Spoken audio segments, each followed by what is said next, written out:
How's it going, everybody? Welcome back to another stream. Hope you boys are having a wonderful, beautiful day. How's it going, everybody? Welcome back, boys. Welcome back to another wonderful, beautiful live stream. How are all you boys doing? We got some more duels over on the NA for the evening. Let me slide AJ back in the corner, my man. How you doing? Thank you all so much for joining me today. You're gonna get the duels up and running in just a moment. What's up, G? How you doing, my man? Hope you're having a wonderful evening, my guy. Knight, Gunther, Celtic, how you boys all doing? Welcome back, welcome back. Let me get the tunes back up and running. I actually kind of like the song. It's very much a Eurobeat kind of deal. Hey man, just want to pop in and say, hey, what's up, Erosium? How you doing, my man? Hope you're having a good one, my guy. Yo, boys, you guys ready? Yo, eventually we will start doing some PTR duels in the next few weeks. Over on over on the well, I guess the Saturday and the Fridays. I don't really know if I'll keep like, should I do like Saturday duels for PTR so that EU boys can join in, or should I do them on Friday so that everybody can play and then we'll have a separate one for NA? I'll figure it out. I'll have to figure it out. But as we're getting closer to 9.2, however long it's gonna take, I do want to start doing some duels in PTR. However, like last time we did PTR duels for like 9.1 and 9.05, we did a lot of them and it felt like we kind of spoiled it a little bit. I want to try to keep 9.2 not as heavily spoiled. I want to test stuff, right? I want to try the duels. I want to try the tier sets, see how you guys bout against one another. But I want to save a lot of that fun for when 9.2 releases. And hopefully this patch, fingers crossed, releases faster than the other patches have been able to. And it looks like this patch has a lot going on for it, so there's a lot to test, but a lot of it's pretty well put together. Like as if they kind of like, maybe they realized, you know what? We got to put some work into this one. 9.1, it's going to come out. Korthia, that'll hold them off for a bit, and we'll just start working on everything for 9.2 just to make it as good as we can. Which we'll find out at some point or another. Let me get all this stuff up and running. Chicago with a team ready to go. Boys, we are already ready to go. Yo, good evening. How you doing, Felipe? I hope you're having a good one. What's up, Cosmic? How you doing, my man? Hope you're having a wonderful evening. Lofty, I always want to play Havoc Demon Hunter in BFA with Furious Gay Straight. But since I'm German, I didn't want to add more gas bills in my pocket. What? Oh, I'm questioning the joke right now, Lofty. I'm not quite sure which direction you're going. Just for the sake of it, I'm just gonna play. What the hell, dude? Chicago German Druid is the best, but I can join. Hell yeah, my guy. Yeah. How many duels do we have besides Chicago? Because Chicago looks like they basically have a 5. What am I not duels on PTR? That'll be so much fun. I think I'm gonna give PTR a second or two to basically get prepped and set up. Like I want a lot of the tier set bonuses to work, and I think we'll give it a couple of weeks until tier set bonuses work. I think that's what we'll do for now. Give it a week or two. But I do want to do a duel on PTR. I think it'll be really fun. I would need to announce that ahead of time so people can copy a character, make sure PTR is functional. I would need to do that ahead of time, unless everybody wants to hop on PTR right now. Does everybody want to hop on PTR now? Because we could do it like if we're usually impromptu duels. Yo, man, how's it too looking so far? I'm kind of liking the tier sets. Not gonna lie, I've been having a lot of fun with the tier sets recently. As for like the rest of the stuff, I haven't really hung out in Zereth Mortis too much just yet. I haven't really tried any of the new systems of Zereth Mortis, though there was a Wowhead article that came out saying that some of the Zereth Mortis stuff, like the Cipher of Knowledge or Cipher of the First Ones, apparently that is not going to have any player power tied to like raids, Mythic Plus, or PvP. So it'll be like optional content, which honestly, we'll just have to wait and see how that turns out. Maybe it'll be more enjoyable because of that. Because it's less mandatory, or maybe it will be mandatory because I've had some people tell me, oh, this is going to be awesome, and other people are like, you know what, it's actually mandatory because you're going to need it in order to unlock the thing, in order to craft tier sets outside of raiders and, you know, basically everybody else that is in raiding, so mythic plusters and PvPers. But I've heard some people say, no, that's not how it actually works. It'll be the cipher creation thing. I gotta play it, I gotta test it, I actually gotta get on there. So far I've just been playing around with tier sets. My guy in a horde groups up with Waldy. Yo, if you guys got a group, let them know, man. Watch the Frost DK video early. Man, Frost looks filthy at the moment. Wait, like bad or like filthy good? I can't tell which one you mean, Erosium. Are we doing Mythic Plus this week? I'll be willing to do a key with you if you want to. Blaine, yeah. I do keys all the time. I think, what, tomorrow is Sunday? Sunday's my day off. I think Monday we'll come back doing some alt stuff. I think I'll end up doing a lot of my keys, though, for my alts this week, today, if Memnark is around. But a lot of it is Sunday keys or Monday late night keys. But I'll try to get as many of my alts done this week as I can. A lot of my alts are starting to get quite a bit of gear, so I think maybe focusing on alts with less gear might be better for me. But I would want to get as many of them done as possible. Yo, boys, let me know in the group chat. Let me know in real ID if you guys got a group ready to go for 5v5 1v1 duels, or however many you got in here. Thick Gramps. Is he a druid? Or are you like a hunter? Oh, he's a rest of shaman. Oh, he kind of looks cool. Look at that. He got his walking stick. He's got himself like a green mog. He got a tabard from like Mr. Pandaria, I think. That's kind of cool looking. Chicago with a 5-man group ready to go. Mikey got 3 so far. They just did 2 more. Hordy boys in Mikey's group if you guys want to join in. And if you guys want to know how to join in the 5v5 1v1 duels, go to player versus player pre-made group, custom PvP, find the group, top number 5 at the top, and you will see Mikey. Actually, it looks like Mikey only has 2. He needs 3. Mikey needs 4 now. Uh-oh. Mikey has 3 so far. Now I think it's 4 so far that he needs. You know what I mean? The Frost DM video come back looks very broken. I talking about like the spam and obliterate video, 1 button video. Yeah, I'm hoping that obliteration build will come back. Oh, I'm good. British slang. Oh, okay. I see what you mean. So like filthy, like disgustingly good. I feel you. I feel you in that. Yeah. It's a fun build, honestly. Can you have 2 Legos at the same time? So far on PTR, I don't think I've seen anybody who can equip 2 Legos yet. I think that'll be enabled at a later time. I think there's going to be a chapter in the story that you unlock on your main character, and then you always get it where you unlock the ability to have a double Lego. But I have not done the story stuff or anything on PTR, so I have no idea how any of that works yet. I need to do more testing. But a lot of the time that I spent on PTR has been just playing around with tier sets, just literally hitting train dummies, hitting mobs in dungeons, and having fun.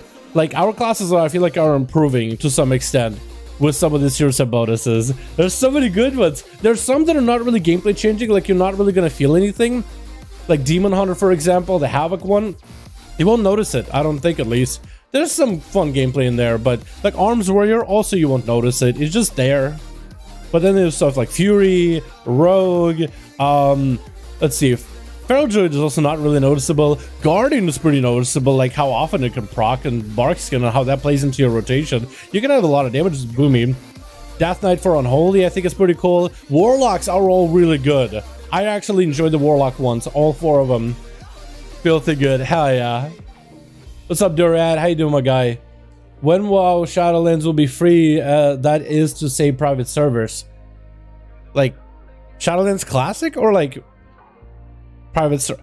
I don't know. Can private servers put Shadowlands as private server? I mean, free. I guess like if you mean like through Blizzard, like paying $15 sub and then you can play through Shadowlands stuff.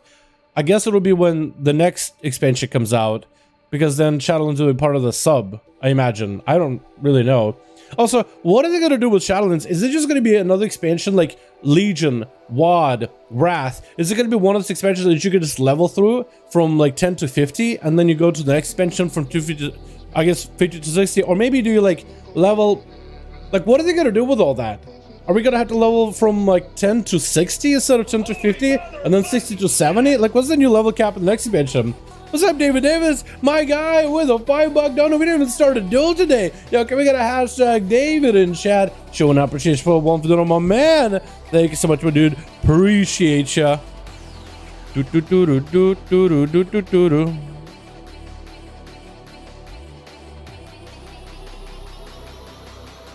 Oh, okay.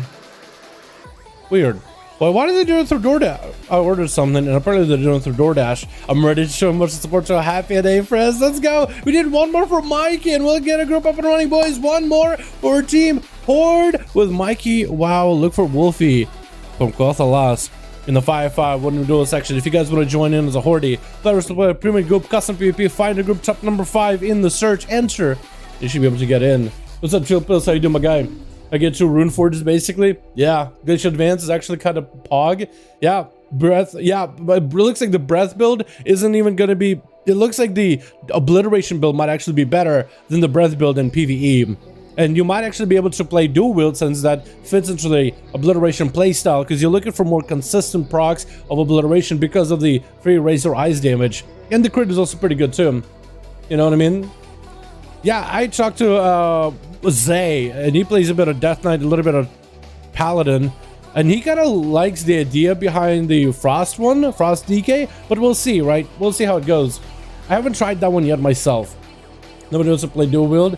Yeah, not a lot. Yeah, I feel like dual wield is better for PvE content just because it's like more consistent procs, but I would rather just play two-hand. Like, that's what when I first started playing World of Warcraft back in Kata, that's where Frost Death Knights were, man, is two-hander.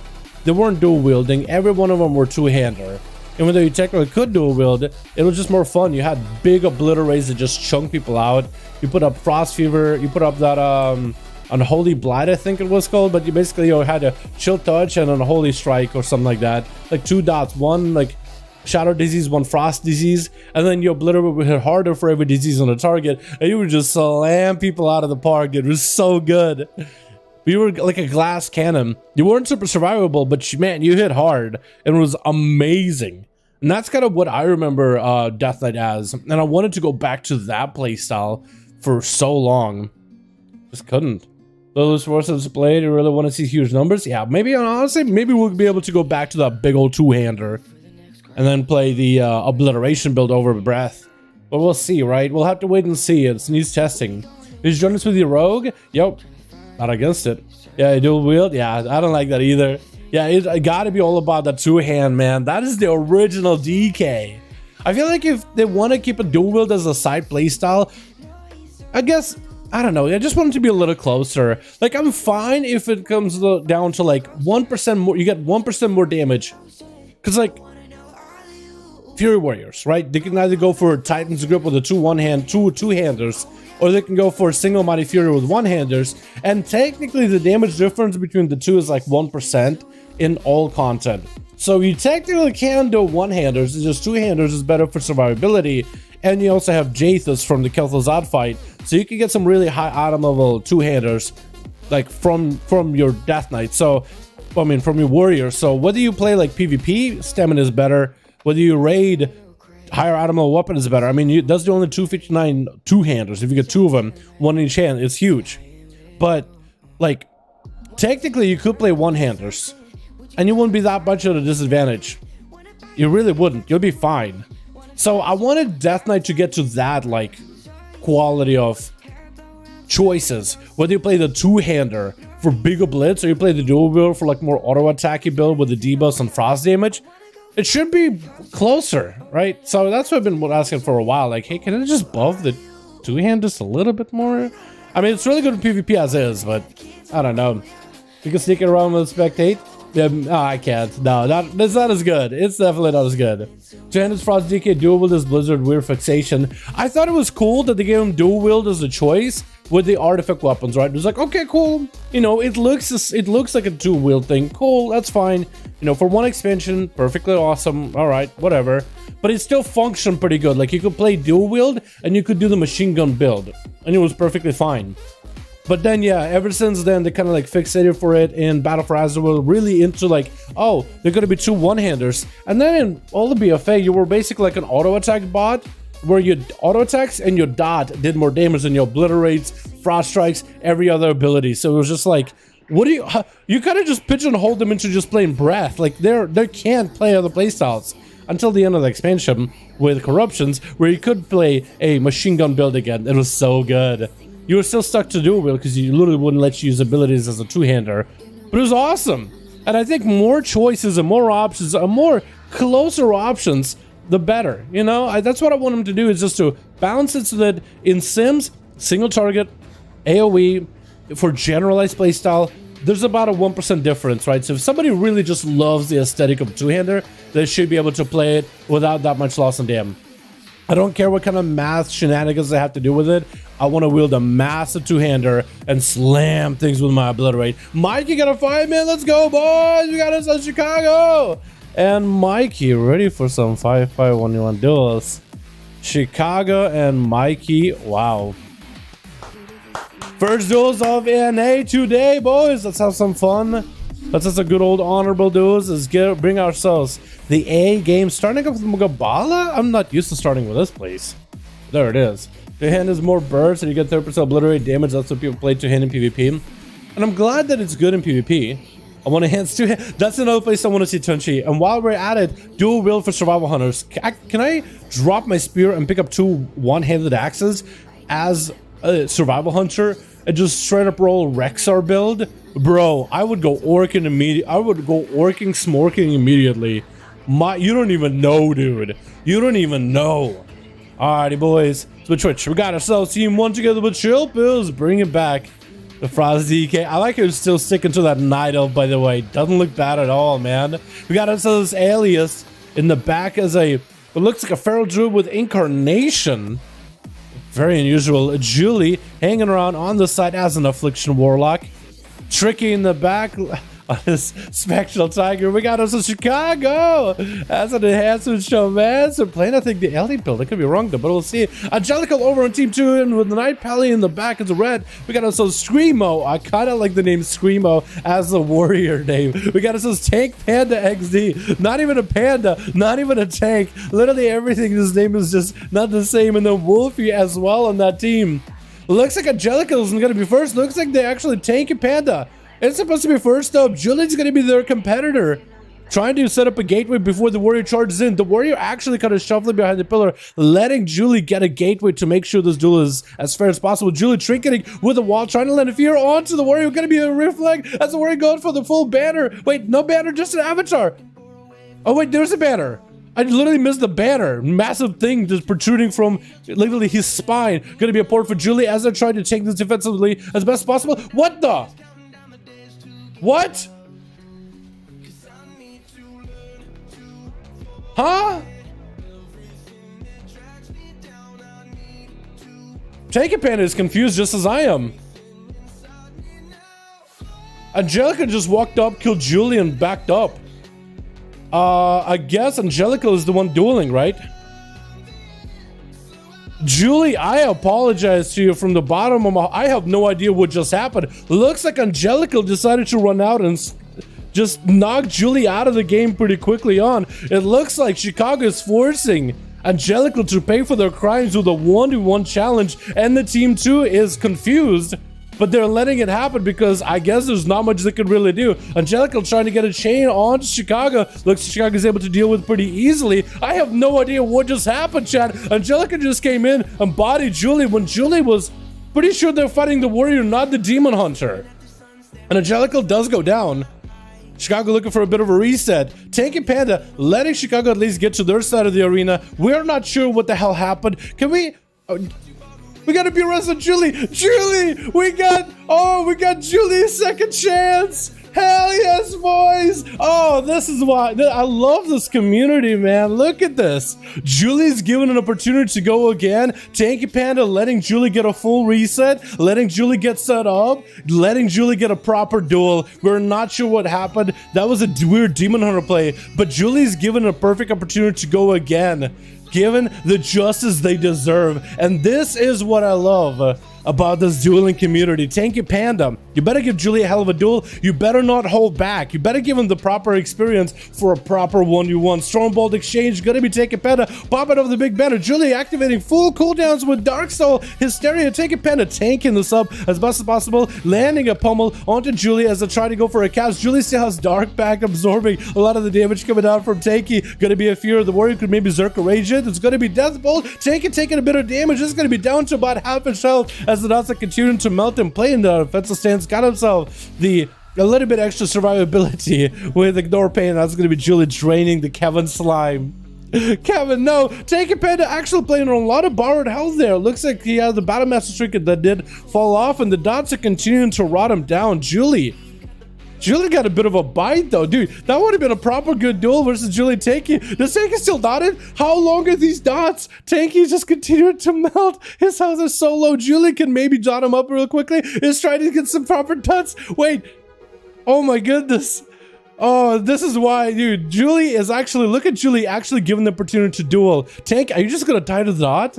He can't do anything. He has to go for commanding shout. That's still borrowed health. He needs to recover. He needs to heal. More to call. Julie setting up dots. Gonna be fleshcraft. Tanky getting recovery. He needs perfect fleshcraft opportunity. Immune to CC unless Julie has an interrupt. And I think Julie's playing the void pet.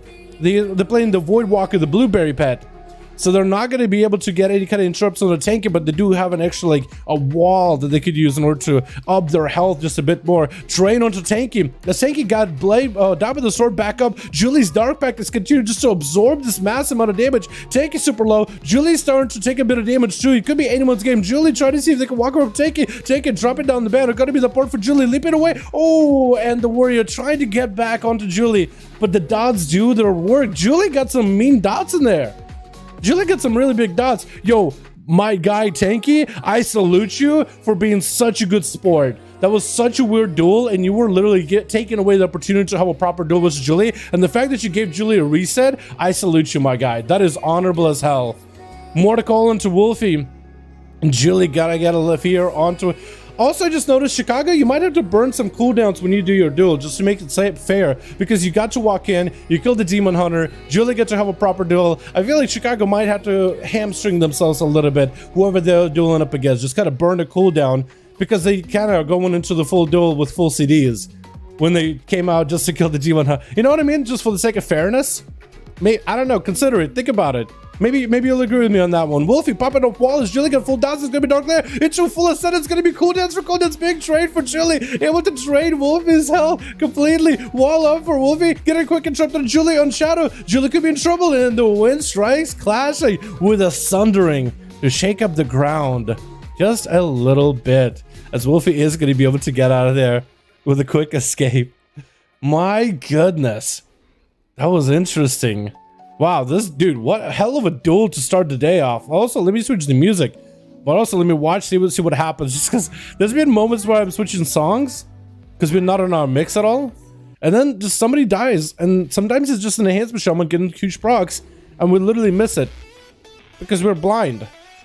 Like Ellis, kind of low on health. Wild Incarnation is rolling. Wolfie was getting a bit of procs. Earth Elemental joined the fight. Ellis trying to see if they might be able to jump over to the stairs. Chain Harvest as they come down. Ellis with a reset. I wonder if that was reset from the Shadow Meld or from maybe the Incarnation Prowl. Ellis is going to have to pop a wall as Wolfie ramping up a little bit of damage there.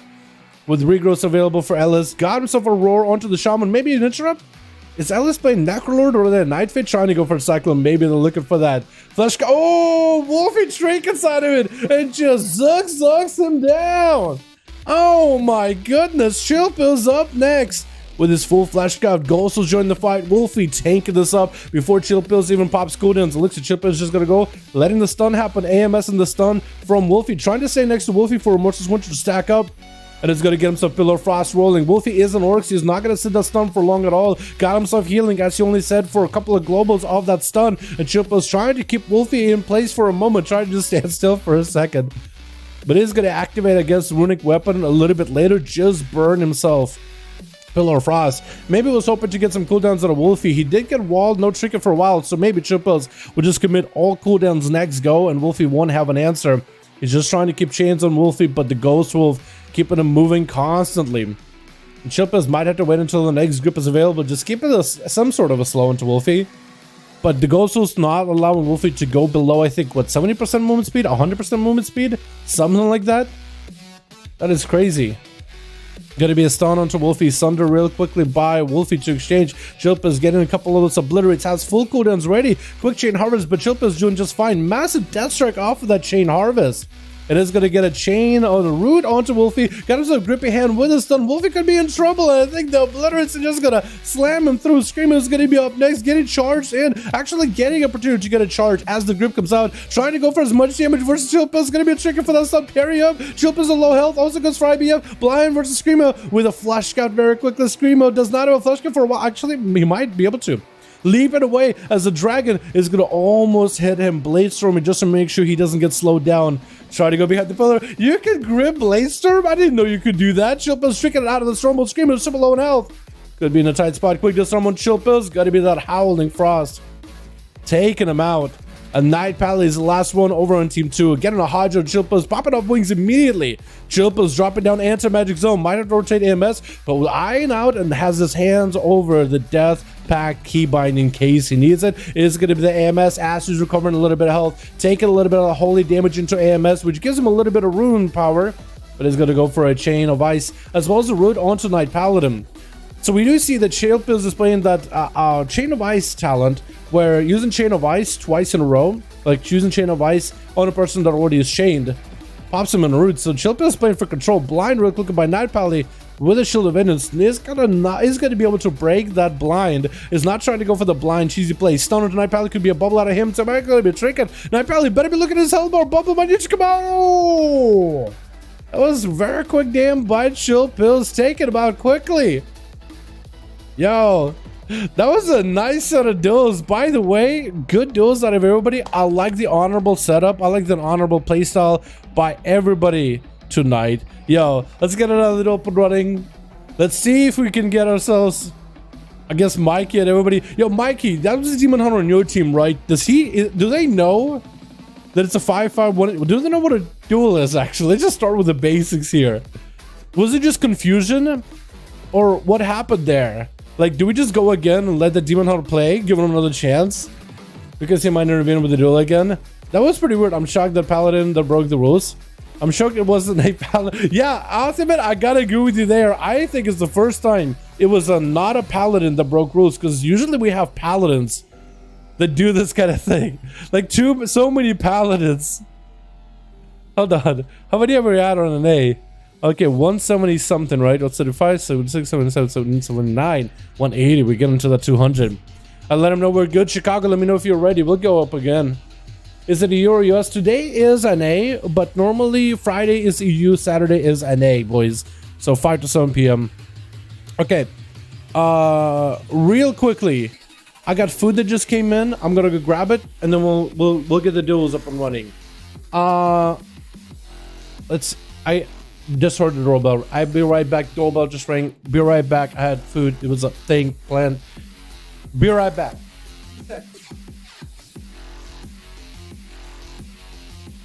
Never mind. Somebody else got it. Forget about it. Forget about it. Somebody else got it. It's all good. It's all good. Cool. That's a name I haven't seen in a while. Baron, my guy. How are you doing? Welcome to the stream. How have you been? What have you been playing as of recently? What have you been, by the way? Okay, cool. So my food got here. Awesome. Cool. Nice. Awesome. Yeah, I was lost for words. A little bit, yeah, honestly, a little bit. Dude, that is such a cool thing, dude. You guys are such an awesome community. We have such a good community here. That duel went kind of scuffy, but you guys recovered and you gave the Julie person an opportunity to have a proper duel. The warrior made sure to give him the proper opportunity to get a nice duel up and running. Like, that was so awesome. I'm proud of you guys. Legit proud of you. Yo, Chicago, let me know if you have a 5-man ready. Mikey's ready. Yeah, there we go. There it is. There we are, boys. Let's get as many duels as we can tonight. Let's have some fun, man. I like the variety we have tonight. The only lack of variety we have is like, what, 2 arms warriors back to back on one team? And I even got 2 death knights on the other two, so now, yeah, that's variety. But hey, you know what? I'm not complaining. That's me not complaining. I kind of like warrior gameplay, though. I like warrior games, and I think a lot of the dudes on, when it comes to 5-5 duels, like feral druids, 5-5 1v1 duels, or monks, I can only post them like once in a blue moon, honestly. Because it's like, oh my god, of course, monk comes in, monk 1v5s, what else is there? But when we're watching like an arms warrior who doesn't have any self-heal, just get some cracked out damage, oh, it is a whole nother story, a whole nother kind of fun. It is amazing. Dal, my man, what's up, Game Pack? My guy, I hope you are having a good one. Hope you're having a good one, my guy. How to get these arenas up? With the invite spectator match macro. Alrighty, boys, let's see some duels. Switch.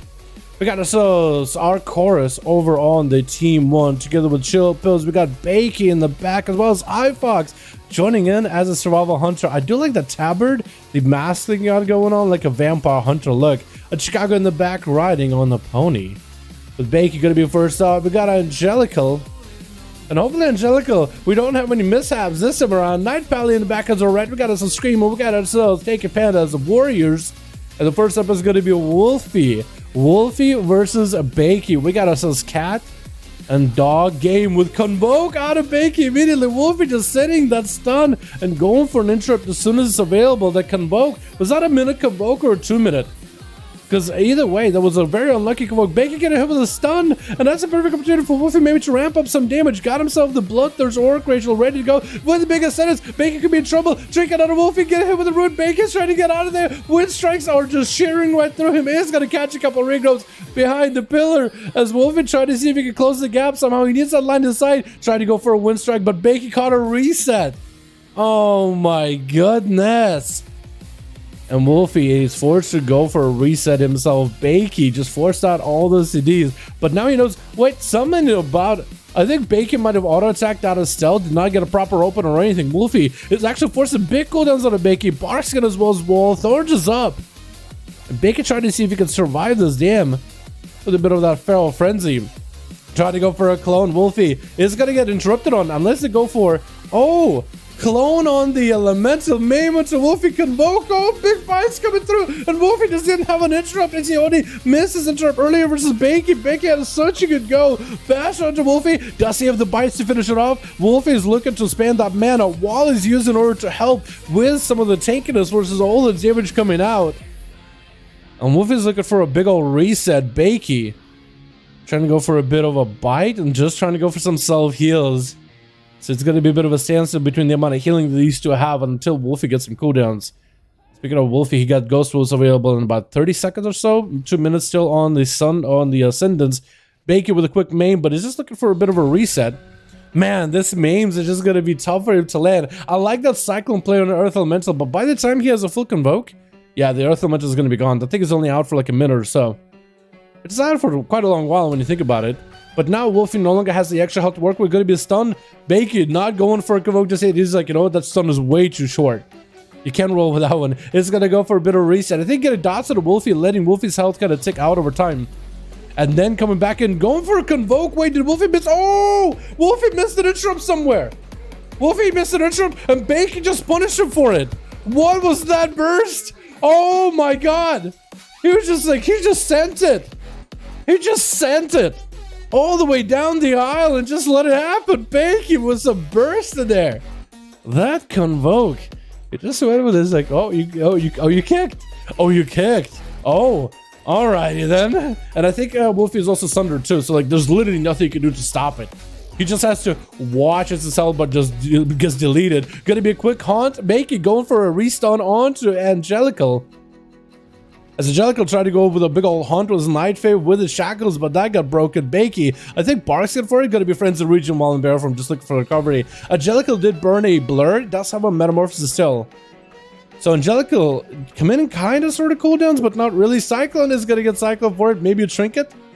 Not Trinket out of it. Bakey kind of needs to get the interrupt out of Angelical. If you can get a kick out of him, and there's no stuns for Angelical, no Trinket, you might be in a bad spot. Trinket with an interrupt as Bakey forced out a cooldown. Angelical did get kind of low on health. Is going to be able to go into Metamorphosis and get a little bit of a Leech Cleave. But Bakey does separate the two. With a Root, Metamorphosis up for Angelical, swinging around with a Fell Rush, able to get on top of Bakey, but the Thorns is going to make it harder for him to stay, keep the pressure rolling. Skull Bash interrupt by Bakey. Angelical has plenty of pressure rolling, missing that interrupt, so Bakey could go for a Convoke, but I think he's going to have one for a while. Going to be that Frenzied Region as he gets low with a stun, as well as a Battle Master Trinket for Bakey, so he's taken up fully. Quick main to Angelical, doesn't really have the Convoke. Try to keep the dots, try to keep the comp points built up, but Angelical without not seeing the Convoke, not seeing Bakey set up for a big old bite spree, like he's not really worried, or really shouldn't be. But no more Trinket by the Demon Hunter. No more Trinket by Bakey either. So Bakey just needs to land a big old stun into Angelical with a full Convoke. Angelical needs to make sure to go for stuns, I-beam, get himself Metamorphosis, and cleave as much Leech and health out of Bakey. Needs to land himself a Haunt as well. Thorns is up for Bakey, so Angelical better be extra careful. Quick main Convoke, there's nothing you can do. That one bite, the first bite out of that Convoke, just taking him out, and Screamer get hit with a Root before they can leap in, charge in, get a setup onto Bakey. Bakey is looking for that reset immediately. Screamer starting off with defensive stance, full Flashcraft available. Bakey landing an opener which looks like it was from a mile away. Do you have like Boomy Affinity or something? Are you? There's no way you're Boomkin Affinity, right? There's no way. Screamo popping off full cooldown. Bakey taking this up with wall. That's going to be a leap for Screamo around the corner. Doesn't quite get the charge to intercept the druid. Has the banner in order to go a little faster. Maybe a charge. Oh, perfect charge as the soul shift comes out. Bakey hit with a stormbolt. Does land, I think it was a root onto Screamo, who trinkets out of the root just to keep it rolling. But that's going to be tricked straight as Bakey wanted for a reset. Not going to be able to get a proper open onto Screamo. Parries up by the warrior with a quick fear onto Bakey. Has himself sharpened blades with the blaze storm to follow. Bakey just gonna roll out of there immediately.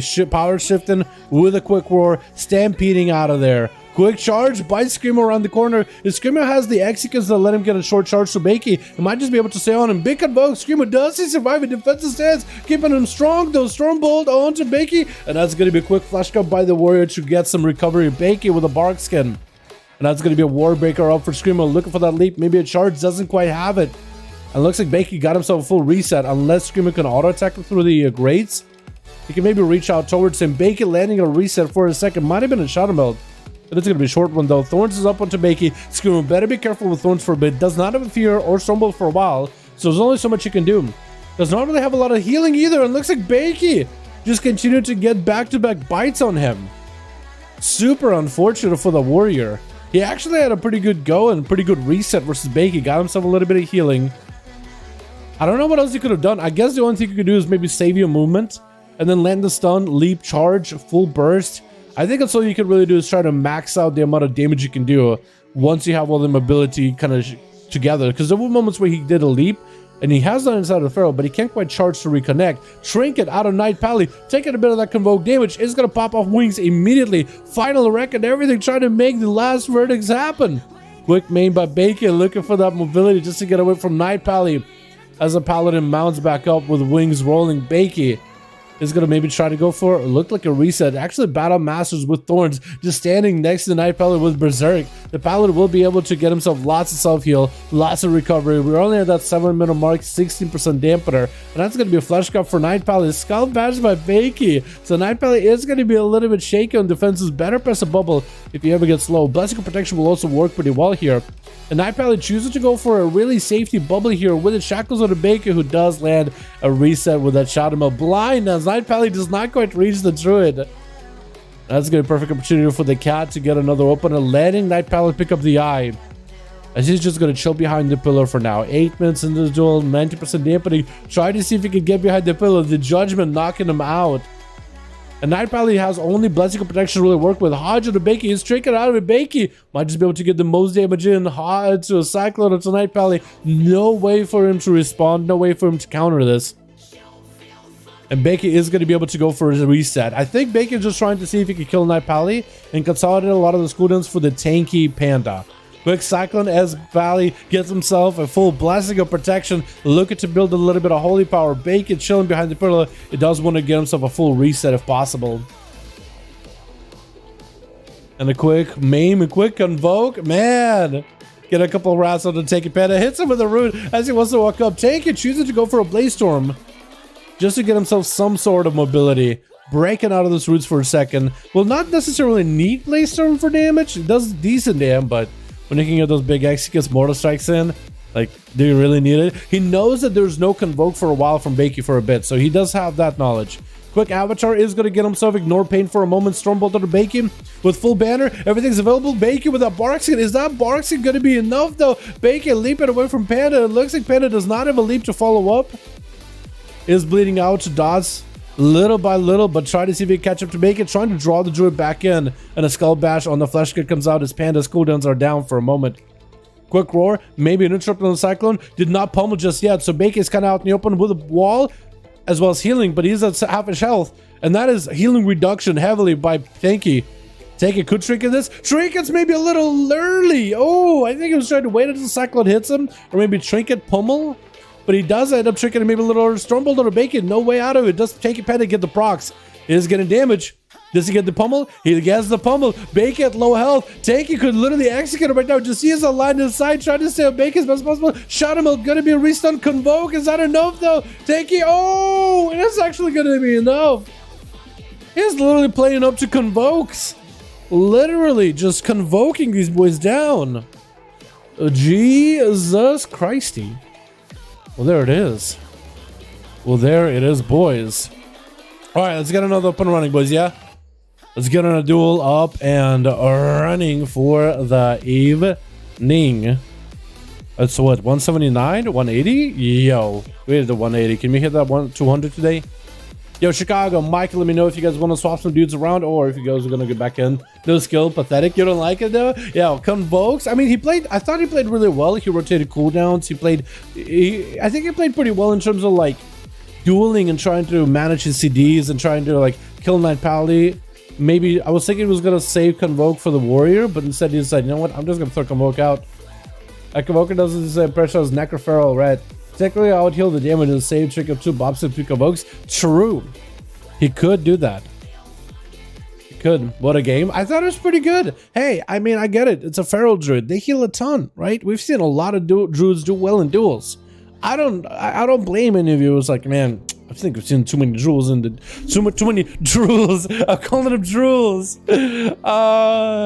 It's like a druid and drooling. Come on, I don't want to give any bad rep to my feral friends. In fact, their class is actually pretty complex for PvE. It's just in PvP. It's a whole another story. It fits better PvP a little bit better in my opinion. I think that's what it is. Well played. I gotta give him well played. Hey, it's one duel. We'll just get the next one up and running. We'll get a variety from the next one. Don't worry about it. Never worry about it, boys. Not gonna happen? Yeah, this is a championship game. True. Oh, man. What a play. Yeah, his skills let it come from Convoke, lol. Yeah, fair enough, Derek. Fair enough. Yeah, I'm wondering. I think Druids are gonna miss Convoke, though, when that's, when Convoke is gone in the next expansion. I wonder if they'll bring back Convoke as a talent. Like, they have to, right? I think they've already even created, like, Druids. You just press a button and it just does stuff for you. I think that's gonna end up being a button at some point. You know what I mean? 4 out of 5 Alliance. Let's get one in there. Take 0 skill to run a low S and wait for CDs. Fair point. Fair point. The Druid was me, and I agree. Convoke is so dumb. Zio, you want to play Kyrian or Zio? Have you played Kyrian? Because I could get some big numbers in. Some bites in there. Oh! Para la próxima arena te meto dame unos minutos. Yo, Mikey, I have no idea what you said. My guy, but I don't know if you managed to write to me or maybe to your team or something. Oh, Lord, please put Convoke in the dumpster. Yeah, for real. For real. Bad design plays the game for you. You know what? We actually, my video from this morning talking about some of the tier sets. You got the Subtlety Rogue, Outlaw Rogue, and the Blood DK tier set. They have a little bit of this automated gameplay that we're talking about here. Like whenever you parry, you get free Heart Strike from Blood DK. It automates some portion of your gameplay. Just give you resources, like a ton of them. Same thing for Outlaw Rogue. They get pistol shots, the free pistol shots. And then in a sense, like, Subtlety with the procs for eviscerates, where you can like, eviscerate full combo points, eviscerate full combo points, you can chain it back to back. So there's some stuff like that in regards to, like, there was some automation of gameplay coming out in the next patch. However, if they were to change the Outlaw Rogue Legendary or Mastery to your auto attacks can randomly pistol shot, I actually would enjoy that a lot better than the current master we have. So maybe some of the tier sets will become passives in the future. Imagine you just Thunder Strike and randomly your character can pistol shot. Like, draw a concealed blunderbuss, cheating. And I feel like for an Outlaw Rogue, it kind of fits. But that's just me, though. You know, that's just me. All right, Chicago, whenever you have a 5 minute, if you guys want to join in for the duels, Chicago is looking for a +1 over on the Horde side. Chula is trying to make a group on NA. Oh, we got a second Horde group. If you guys want to join my friend Chula, more than welcome to him. Outlaws really bad right now, right? I would say the opposite. We're pretty good right now. Start playing Outlaws, switch to sub. I think Outlaws is a lot better than it was. I think it's better than it was in BFA. We're pretty good in raids. We're still pretty good in Mythic Pluses. Although we are Captain AOA, which sucks. Yeah. I'm texting a lot of people at once. You're good, Mikey. Don't worry about it, my guy. Don't worry. No, it's really good. Now, Outlaw's a lot better. Outlaw 2, yeah, and choose Outlaw is amazing. Yeah, it's got a lot of better Motherboar. I would give it another go if you wanna. But in 9.2, dude, the tier set is so fun. I don't know why I love it, but I love it. Not everybody's gonna like it, but I love it. Although the hard caps in AoE does blow in Mythic Pluses right now, it really is noticeable in 9.2. with so many people have an uncapped AoE. It's starting to, like, compared to tier sets, I'm just feel like I'm capped on my tier set too. It kind of blows, but it's awesome. I enjoy it. I think it's really good. But with Holy Priest, that's what I've been playing with. That's what I've been playing my twos with Holy Priest. It is nuts. Because of the new PvP anti-CC trinket, turn more Motherboar speed and leech. Yo, I think Valcam, I need to try out some of those trinkets. Atho, Kreiser, all you guys, Chilpas, I'm gonna need to try some of those trinkets at some point. I'm gonna contact you guys on Discord when I do it, just so I can get some footage, alright? Just so we can test this stuff out. Because I want to understand the PvP changes, like the trinkets a little better. I have not tried them at all. The only one who starts who feels like leveling up starting to feel kind of dull. But the one who starts to feel like leveling up is starting to feel kind of dull, like leveling in MMOs. It depends on the class though. Like with like Assassination Rogue, it feels bad until level 30.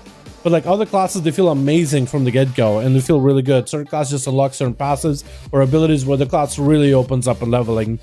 And I feel like this is something where Blizzard could restructure certain abilities, like get the energy region for Assassin Rogues earlier, you know, the important stuff that makes the gameplay feel better. But it's not super bad. Unless you mean like generally in MMOs you don't enjoy leveling. And I gotta say, like, I like leveling in MMOs, but I totally get if somebody's like, you know what, I've been leveling for too long.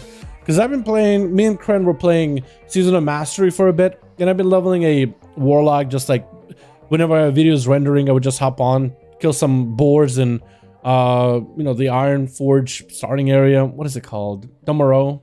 Right? Is Dumero? Hold on. Did I just say something dumb or did I actually say something smart? Is it Dumero? It's classic version. It is Dumero. Okay, cool. So I'm leveling a Dumero near Karanos. I would remember that name at all. But I've been killing some boars on the side Warlock. I've been kind of enjoying it. Yeah, leveling in MMOs, I kind of like it. I think it's, unless you mean like in WoW in particular. Has Sankados to go into Melee's faces like a true brawler? It does. It's so good. Supplus Fire Mage is way better. I won't disagree if that's your playstyle.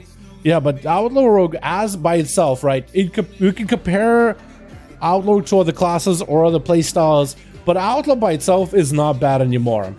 Like, Outlaw by itself is not terrible on its own. Like, that spec and push that people have been pushing. Chicago, let me know when you're ready. We just did one more over on Team Alliance and second Team Horde. Chula, looking for the 5-5 duels. If you guys want to join Team Chula on the Horde side, if you're looking for a group, you're more than welcome to if you can't get into Wolfie's group.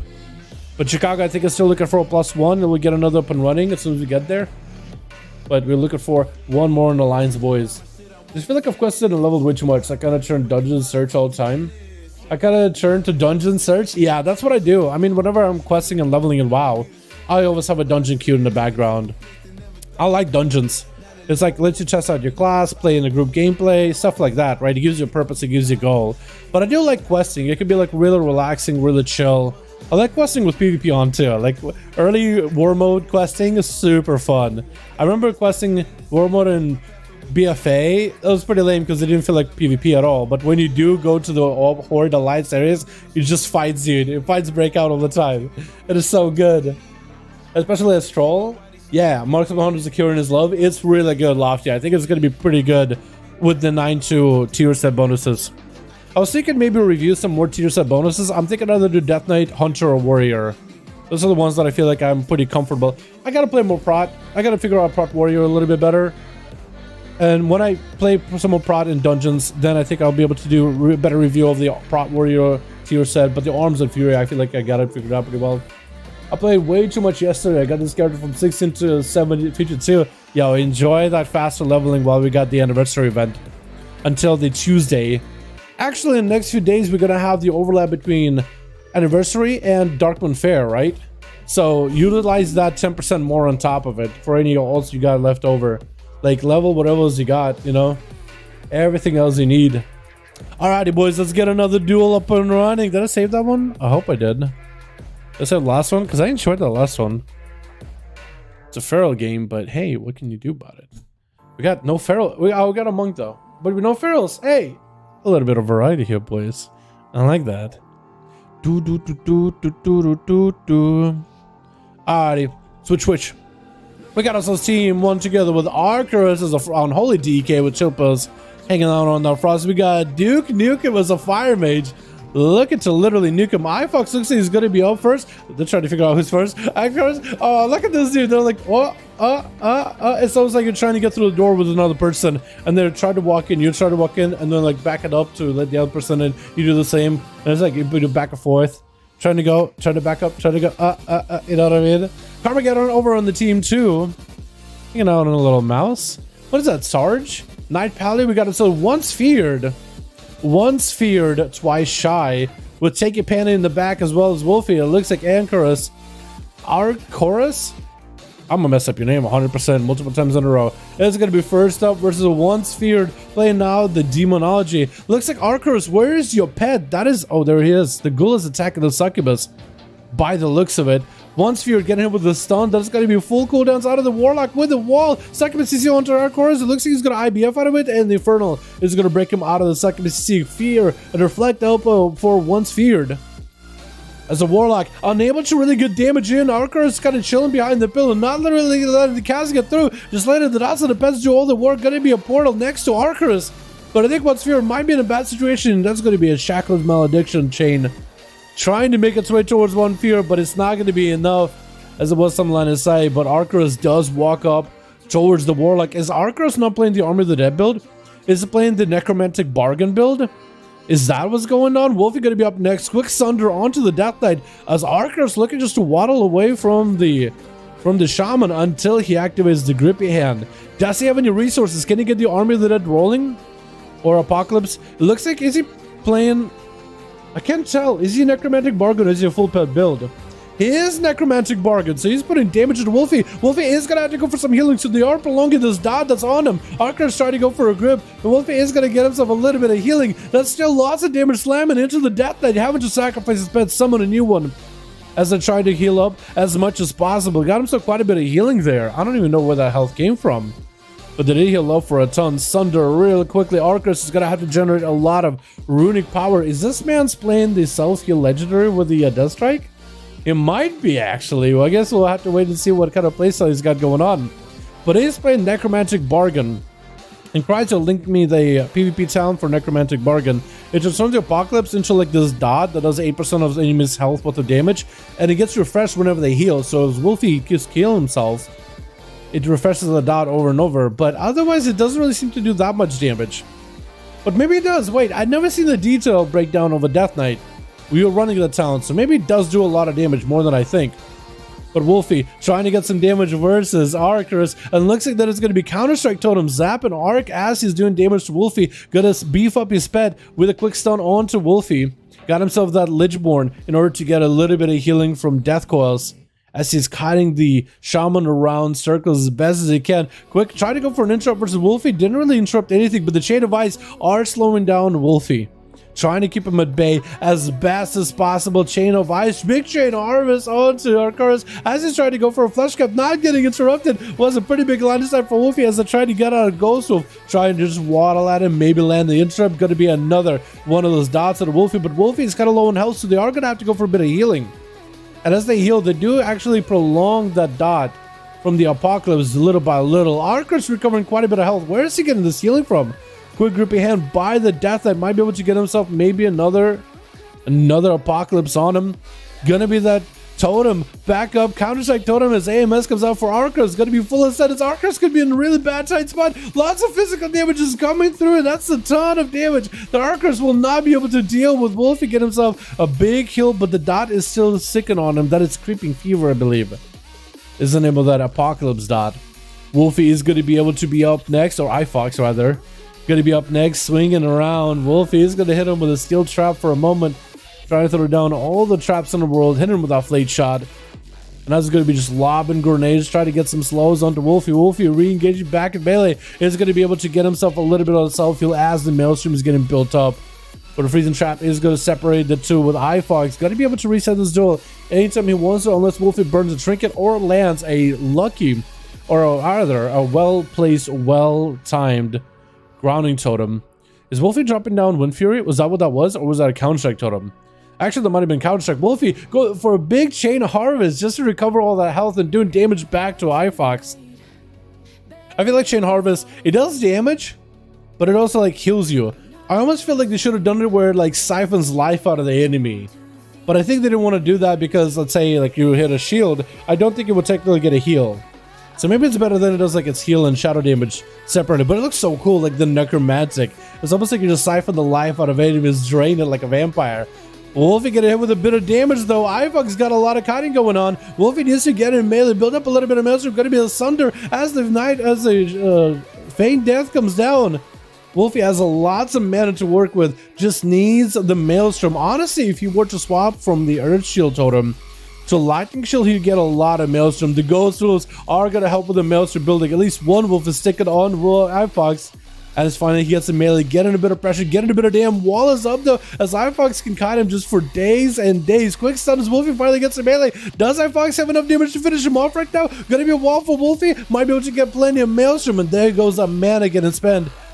That blue bar becoming another blue bar for Wolfie as he's recovering a lot in health, and that's going to be iFox resetting on Wolfie. Needs to stay in range. Wolfie could actually just turn around and start attacking the pet. And honestly, when he's that far in range, that might not be a bad idea. Like if iFox has the pet on you the whole time, you might as well attack the pet, just get whatever maelstrom you can, and there he does is swap it to the pet immediately. This is why iFox is going to have to be even more paranoid about like where his positioning is, where the pet positioning is, just not to give Wolfie any maelstrom. But maybe if you can hold out long enough at the 6-minute mark, we are hitting into the dampening. So you might be able to do something with a dampener. Wolfie looking for a bit of a heal. An iFox in a full camo, and that's going to be a big old reset. Now he's playing Death Coil damage, probably healing from his Mortal Strike absorbs. Was it really? Okay, so he's playing Death Coil dam. Okay, I didn't realize. I do want to see, like, so how many different builds are there for DKs? I want to explore them. Especially PvP, I still want to try that Rextroy self-heal build. I think it'd be incredibly fun to try. I wonder if that could work for Foz DK too. Gonna be a Wolfie get a hit. What looks like with a full. That's gonna be a stun onto iFox as the chimeric poison was coursed through his veins. Wolfie getting something out. I'm not quite sure. Doing some stretches while inside of a freezing trap. Gonna be a quick stun. Does iFox have enough damage to take down Wolfie? Looking for more CC. Is gonna hit him with a bit more crowd control with his steel trap. Trying to keep him at bay. Trying not to let him hit anything. The maelstrom isn't available for Wolfie. Still able to get a little bit of healing, but unable to get the maelstrom he needs. Has the pet behind the pillar with him, and maybe iFox might have to get even more aggressive. Wolfie has the maelstrom generated, big kill shots to follow into a quick muzzle. Wolfie might be in trouble, and iFox does end up slaying him down. Had to play around maelstrom, otherwise if you just give all that maelstrom to the shaman, they're just going to recover. They're just going to heal from all the different targets you give them. So you have to play that extra carefully. I don't really know what Wolfie trinketed, but that was an immediate freezing trap as soon as the Ascendance came down. That one could have been a lot of burst, and iFox played it as best as it could. Next up, do we have what? Night Paladin? Karma? It looks like Karma is setting up and ready to go with the big old Fleshcraft. Oh, I like the blades. I don't think I've ever got the sword before. It looks like he's facing Tiny or Tank. Or maybe he's looking at Night Paladin. He's waiting for one of them. He's waiting for one of them to go. And iFox is given an opportunity to get all cooldowns back up, so he's going into this duel fresh with full CDs. It looks like it is going to be a Hunter up. Now he's going to hit with a Hunter's Mark immediately. Carmageddon from Wormus Accord. That is a server I used to play on too.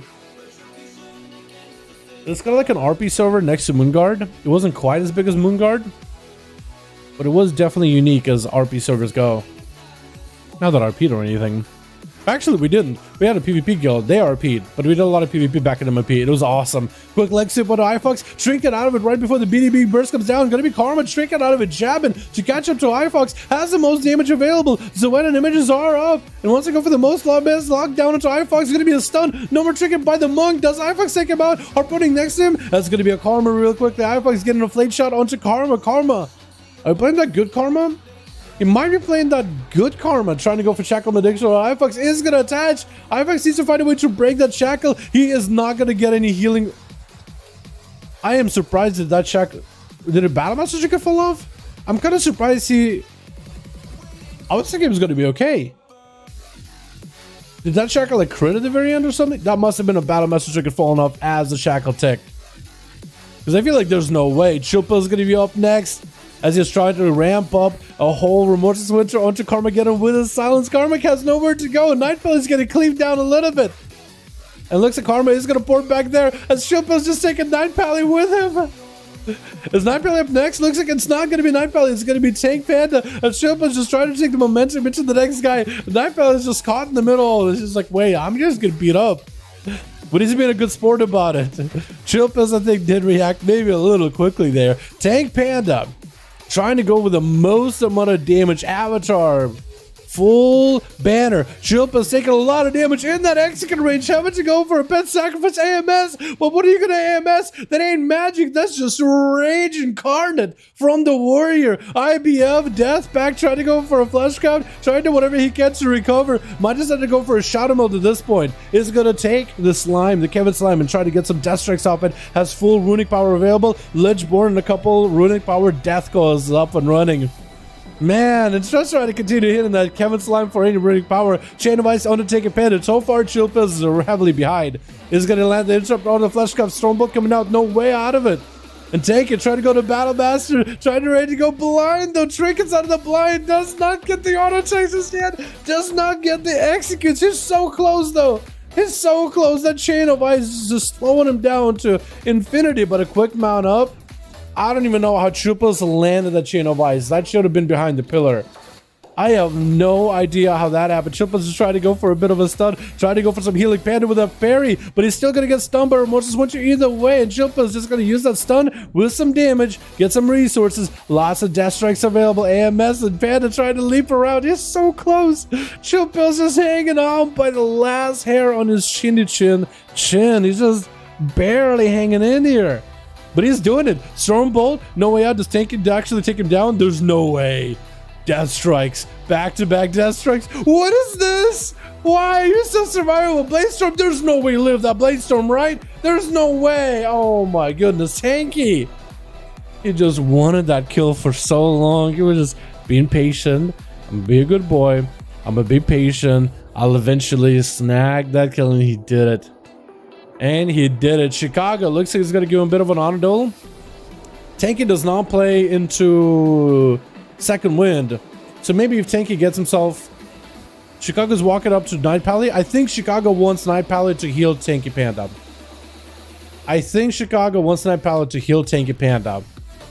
So if Night Pally walks up to heal Tanky Panda, if Chicago's okay with it, then we're okay with it. Wants to go for that full honor duel. It's allowed. Like if that's what Chicago wants, if the duelers request that, hey, I want to be on a duel, hey, can you go and heal him up? That's perfectly allowed. You guys are allowed to have that kind of freedom. Perfectly okay. You know, that makes the duels exciting, that makes it fun, and that's why Chicago should just go and unleash the full might of the enhanced enhancement. Fear on Chicago's wolves. Quick flush go by Tanky. And Chicago is going to have Tanky Panda with full CDs back up. Actually, everything. Avatar, Warbreaker, Parry, everything. He's got everything for this duel. This is as much of an honor duel as you can get it to be. Stormbolt to Chicago. Warbreaker going to be a trick out of the wall for Chicago immediately. Trying to build up Maelstrom, and that's going to be Frost Shocks to slow Tanky down. Tanky, not only is he getting slowed down by the death, but now a Shaman going to be Facious Fusion, putting him extremely low. Tanky with a parry as well as a rallying cry, trying to see if he can survive the damage output from Chicago. He has a lot of borrowed health, but a big ascendance at, oh my god, Chicago just gets those procs, and Night Pally. He's letting Night Pally walk at him. He's not attacking him like Chilpas was doing. He is sitting in the Earth Elemental though. Quick stun, Night Pally popping up wings immediately. Chicago's gonna have to start spending a Maelstrom in order to heal himself, but most likely has a full set of Maelstrom. Ascendance and Ghost Wolves could get a set of Ghost Wolves as well. Chicago's playing the Earth Elemental or Earth Shield, so he's not playing any not playing the Electric Shield, not playing the Ellie Shield or anything. So he's playing, I think, the normal Doomans build, unless he's playing something cheesy. Which I wouldn't put it past Chicago. So as they do play something cheesy and then play something that works. Gonna be a blind with a Shackles. Night Pally with a bubble the last second does get it off. As they have literally 1 health. Better get all that healing. You better get some health. You want to heal yourself as fast as you can. Chicago looking for a bit of a reset. Go for that Night Fate. Big charge onto Chicago. What is that knockdown? What was that knockdown? I almost never see anybody use that in PvP. That was so good. Oh my god, hell yeah. A hell of a duel today, dude. A hell of a duel today. Yo, I am surprised Chilpas lived as long as he did. It was so clutch. If he survived it, that would have been insane.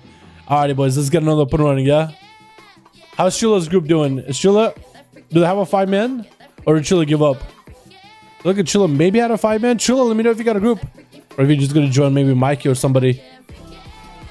Oh my goodness, boys. That was awesome. Need one more? Alright, we need one more from Mikey and we'll be good to go, boys. But Chicago is ready for another duel. I'm having fun with these. Let's go Chicago. Hell yeah, dude. Hell yeah.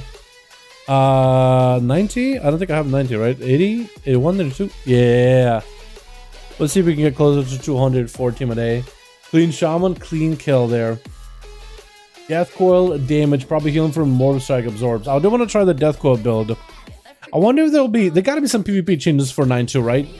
I mean, one of the biggest PvP changes we'll have is the fact that we can use tier sets and double Legos. That's a pretty big change already for 9.2. But I wonder if there'll be specific like class tuning, class changes for 9.2. Because that needs to be tested. And I feel like we need to shake up the meta a little bit. We gotta shake up the meta to the point where every class is as balanced as we can be. Like, this is a perfect opportunity for Blizzard to make it happen, dude. Like, if a class is lacking, like the cheer says doesn't help in PvP, I feel like that class needs to have some advantage in PvP. Like baseline. Death Coil builds is alright, but not really anything crazy. Okay, cool.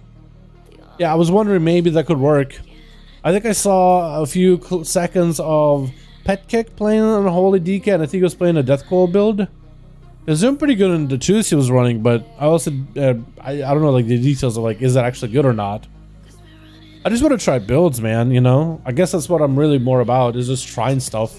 Whether it's good, whether it's not. Hey, brother, how you doing? What's the best class to play for WoW and normal WoW? Aiden, like classic WoW versus all retail WoW? Best class? Whatever class you want for retail. Honestly, all of them are good. All classes can do well. Just pick the one you like the most. Pick the specs you like the most and just run that. If you talk about like classic WoW, for classic WoW and normal WoW, like Season of Mastery or like TBC? TBC, I think like Shamans are really good, aren't they? And Paladins, like hybrid classes, they end up being a little bit better. But I think like Warlocks and Hunters are really good DPS as well. And I think tanks, I think Prot Paladins become really good tanks as well. I could be wrong on that. Bear tanks, Warrior tank, I think a lot of things are better. But for like Season of Mastery, Warriors used to be good. Rogues were really good. I didn't say even there, like pick what you like. Maybe like hybrid classes are not as good because like it comes to like endgame rating and stuff, like they're not considered good. But also I don't really know the meta for like classic stuff.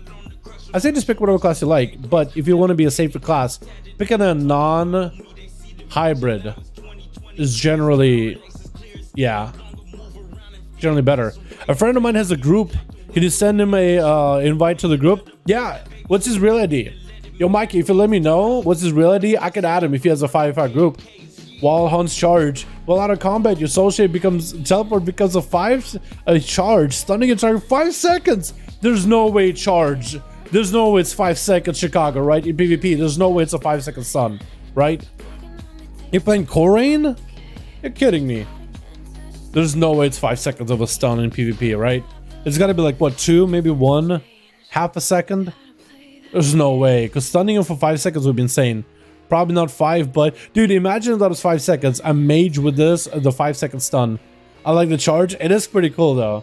I think it does take away while out of combat. So you got to be out of combat for this one. That's really weird. So you really got to reset. Let me know if you got a group Chicago and Mikey will try to add your friend, and we'll try to see if we can queue Chicago and you versus your friends group if they have a 5-man ready to go. A core 50% increased speed. I got 5. Hell yeah. I know you're ready. Mikey, when you're ready, let me know. And if you have your friend, I could add him as well. Because Chicago's ready, Mikey. We could toss you in. Or maybe your friend's group, or you with your friend. What if we have 3 groups? That would be perfect. Wild Hunt Tactics. A damage targets above 70% health and healing below.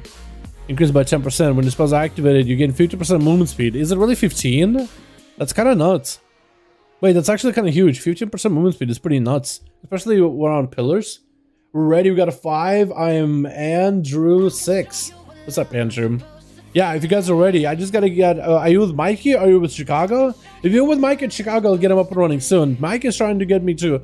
Oh, okay. That works out. That's you. All right. Let me try this. Hopefully I have the space. Andrew 6. Did somebody delete me off their real ID? And let me add you. Yo, Mikey, how many you got? Okay, Andrew, I thought I added you. Have you tried to add me, though?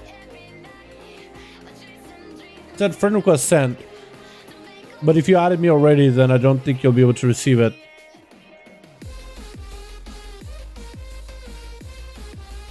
I didn't see it, but I did skim it. Did I mess it up? Did I misspell it? Andrew, if you could try adding me, Dalaran #1340. If you're not seeing my invite, then I can get you in for some 5v5 duels.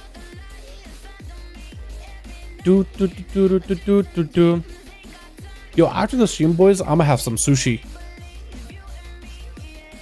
It's my mom's birthday. I can't accept, bro. You're full of friends. Oh, really? Okay, hold on. Hold on. Who hasn't been on in a while? Valium. Val. From Old Guild Imperium. Vale. Oh, Vale. They called me a nut to which a disgraced. I don't really know wings. So I'm gonna remove wings, I think. Yeah. Okay, cool. Let me try it again.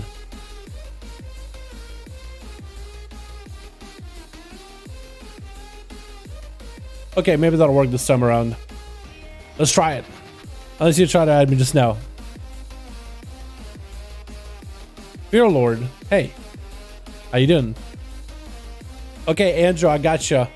So who's got a group? Chicago's has a group. Mikey, do you have a 5-man? And Andrew, you said you had a 5-man. Here, buddy. Alrighty. So Mikey, do you have a group? Because since Andrew is Mikey's friend, I was going to queue Andrew and Mikey real quick. And then Chicago versus Andrew. Let's do it like that. Chicago, I know you have a 5-man group. I'm going to queue the friends together, Mikey versus Andrew. You guys stick around. And then we'll get you versus Mikey, versus Andrew. So we'll get Andrew since he got 2 new teams. Now, actually, now I'm afraid. Andrew, do you know the rules for like the no 2 of the same class and stuff like that? And all that stuff? One more, please. Oh, you need one more? Wait, one more invite? Okay, cool. Let me do it again. It might be buggy. I'm gonna keep spam queuing you guys until it works, but it might be a little buggy. Would you pick Warrior or a Monk as a first-time WoW player? Just want to do raids and plus no PvP? Yeah. Honestly, any class can do well as a first-time player. Like, literally don't limit yourself. Also, play what you like. I think that's more enjoyable. But if you are like picking between Warrior and a Monk, you're like not sure which one is better, both of them are perfectly fine choices. I think you'll enjoy them both. Repel. How you doing, by the way? Hope you're having a good one. Yo, Chicago, stick around. We'll get you versus Andrew in just a bit. And Andrew got some boys in here. You got an Outlaw in there? Let's go, dude. Go Twitch. We got ourselves team 1 together with Andrew 6. Oh, I like the Mog. As a fire mage, we got Faceless in that group. As a Outlaw Rogue, we got ourselves Cubics. As a Subtlety, Kuros as a Red with Mapu Chili. Can I call it Chili? Just for the sake of it. Warrior for what's up, Sashuk, my man? How you doing, my guy? I haven't seen your ugly mug in a while. You're a beautiful butterfly. Sashuk, I love you, buddy. I'm always happy to see you in chat. Hey, and hey, that image, that picture next to you, that badge, it looks beautiful. It looks beautiful. How you doing, my dude? I miss ya. I legit miss you, bud. Gonna be a stun on to tanky Panda as Kuros. Trying to go for a bit of an opener. Gonna be that Stormbolt, big avatar. Gonna be a chicken for Kuros as it going to Shield of Vengeance. And Mikey is just gonna have to tank up this damage, parry up as a Stormbolt, not a Stormbolt, but either a War Step comes out. Kuros trying to see if he can do some damage into the full parry, but Tanky is just tanking up. Going super aggressive, big old hammer coming out. It's gonna be Disarm onto Kuros. But Kuros got waste. He's got the survivability. He's going to be able to live for quite a while in fear. With a Blessing of Protection, Panda has somewhere to go. Trying to go for Shatter and Throw. Does he have anything to work with? Actually missing Shatter and Throw as Kuros kind of shuffles around him. Tanky with the Trinket. Does he have himself a Flesh Cap? Just trying to wait out for a Blessing of Protection. Tanky at no health whatsoever. He needs some sort of a heal right now. Next global. Kuros literally boops him right on the head with an auto attack. Ignore Pain is not a proper shield. It's only 50% of the damage is going to go into a shield. So it only can do so much. As Wolfie gonna be up next. Quick Sunder to Kuros. Kuros did burn a Blessing of Protection, but the bubble is still in the back pocket in case Wolfie really opts in for a bunch of damage. Trying to land a Sunder to Kuros with a Chain Harvest to follow. Kuros trying to keep himself as healthy as possible. Quick Sunder to Wolfie. Might be able to force some cooldowns. Doesn't really have procs. Does have a bit of damage though. Quick sentence out for Wolfie. Trying to see if he might be able to get big procs to Kuros. That is going to be eye for an eye. I don't really know if he can really parry the damage back to Wolfie or counter the damage back to Wolfie since it is range damage. Or a portion of it is, because Wolfie does have range auto attacks, range wind strikes. How do you counter attack a ranged hit? That's like a melee hit turned ranged. Does it work? But Kuros so far survived all that onslaught just fine. Played it super tanky, super defensive. Quick Sunder by Wolfie. And Kuros trying to keep himself afloat with the heals. Plenty of gear on that man, plenty of versatility. So far he's been able to survive. Still has a bubble in the back pocket. 15 seconds until wings are up. And Wolfie still holding on to a trinket. No wall for a bit, no ghost wolves for a while either. As wings come out, I think that's just a proc of wings. Kuros again avoiding the stun from the shaman. Is going to slam down the totem as soon as the static totem comes down. And Wolfie just trying to buy himself a little bit of time. Kuros, that was only a proc for wings. That wasn't even real wings. So if he can get himself a really big setup, he could potentially do something. Wings up with the stun. Wolfie trick inside of it. Kuros got himself a big hammer. Not getting the procs he needs though. But he's trying to do as much damage as possible while wings are rolling. Wolfie burning all that mana just to survive the damage from Kuros the Paladin. But Wolfie now just trying to get himself some Maelstrom. And Kuros just got to keep himself at bay. I don't know what rooted him in place or what caused him to stand still for a moment. But he just did. Stunner to Wolfie. I don't think there's any way to recover from it. Unless Kuros just doesn't have a hit. Is going to be able to get that Templar's Verdict at the very end though. Taking him out. Torn Paladin looks so weird to you. Really? I think this man looks majestic, dude. It looks great. Massive shoulders, big old sword. I think it looks fantastic. Gonna be Nerwin over on the team too, together with Night Pally and Karma. And I'm trying to figure out who's gonna be first up. Maybe Nerwin? And mounted up, ready to go. Maybe it's gonna be Karma. Maybe they're sending Night Pally in. Trying to figure out who's going to be first, who's going to be next. It looks like Nerwin is going to be up next versus Kuros. Seeing whoever is going to be up next, hitting him with a judgment immediately. Going to be Shield of Vengeance as Nerwin trying to go for full final red, getting the wings proc onto, or rather big proc with hammers onto Kuros. Kuros could be in trouble as Nerwin got full damage available. No Seraphim. It looked like Seraphim maybe for a second, but the crown and the hammer are not the same. Trying to go for a cast. Do that with Flesh Scout. Is that what they're playing? Trying to go a heal. Why would you lock yourself out on holy like that? It is going to be a bubble. Nerwin, I think, trying to get himself a heal snuck in between. Normally, you wouldn't do that unless you got a Flesh Scout. Maybe it's out of a misplay. Stunned by Kuros, trying to max up the damage onto Nerwin, but Kuros doesn't have cooldowns just yet. At least not offensive. Blind onto Kuros by Nerwin as they're trying to catch up a little bit. A healing hammer of justice, trying to put in some punishment, is going to activate Seraphim and everything. I wonder what that Seraphim was during the full burst. Looks like I started to see Kuros kind of back it up out of there, looking for that reset, but a quick hand of hindrance as Kuros get himself a proc. Quick stun to Nerwin, trying to max out the damage, going for the judgments. Nerwin got himself Word of Glory, but the stun is going to lock him low. Kuros not getting the hammer proc he needs. Final verdict out of Nerwin, but Kuros is continuing to max out damage with that wings, and looks like that might have been bigger than a proc. That might have been a real set of wings. Night Paladin with full cooldowns. Final Wreck, trying to max out the damage with the Final Reckonings. Is the Final Reckonings the last Reckoning? Wait, no. Final Verdict. That's what it is. I keep mixing it up. Paladins with the Reckonings, Verdicts, Justices, all these things. Hodge on to Night Paladin as they go for a trinket with a blind into Kuros. Trying to play it maybe defensively, but is building Holy Power. I might just need to take this damage up for a little bit. 5 minutes of the duel, 2% damage, and so far Kuros have been able to stand toe-to-toe with everybody over on the team too. Has been able to keep himself mostly healthy, just waiting until Big Cool does arrive. Night Paladin might have to go for a bubble here, and the dude did blow, and that's going to be Kuros trying to get interrupted. It's actually just going to let in the shackle. I guess he can't really do much because the shackle's candy. Just trying to see if he can heal through it. Night Paladin did not catch up on a lot of health, and Kuros ended up slamming him down, has bubble and blessing protection versus Karma. Karma's just going to have to unleash everything, and this letting Kuros get a bit of a reset. Let him catch up on a little bit of health in order to make sure there's a proper honor duel. Karma is going to have to go for the full burst available, trying to get BDB up onto Kuros. That's going to be Shield of Vengeance proccing really early on. Going to be that Karma really early. Kuros getting the wings proc, but the Fist of Fury is pairing him out. Kuros might just have to bubble or bop it. It might not be a bad idea without Karma since he is doing a lot of damage back to himself. Stun into Karma again, and it's going to be Karma trinketing and what just killed Kuros? I am actually legit surprised. What just killed Kuros there? This man was just slamming it. I guess maybe a Battle Master streak can fall off as he's low health and Zuwen just gets a crit or something. I don't understand. It's Karma up next versus a Feral Druid trying to go for a bit of a defensive stance. A defensive play porting into the little cubby, trying to get whatever healing they can, but no Karma for a while unless they can find a way to CC Chili. They might not be able to come out of this life. Try to go for in-cap. Vivifies back-to-back. Do they have a Ring of Peace or are they playing good Karma? That is going to be a cyclone on this for a moment. Karma is lagging quite a bit. Chili is looking for a bit of a reset with the flash gun. Trying to get himself an opener onto Karma. Missing that rake stun, but is going to be able to get the main, maybe full set of bleeds. Has himself berserk for Karma. This could be a bad back trouble. Trying to go for a fight. It's going to be most likely a skull bash out of Chili. If he ever gets in melee. Karma trying to see if he can survive until that Karma is back up and available. 15 seconds going to be thwarted by Chili into an in-cap. Karma just trying to keep himself alive as best possible, trying to roll out of it. Do they have any more healing left? If only they had a Ring of Peace, I think it would have been a good spot.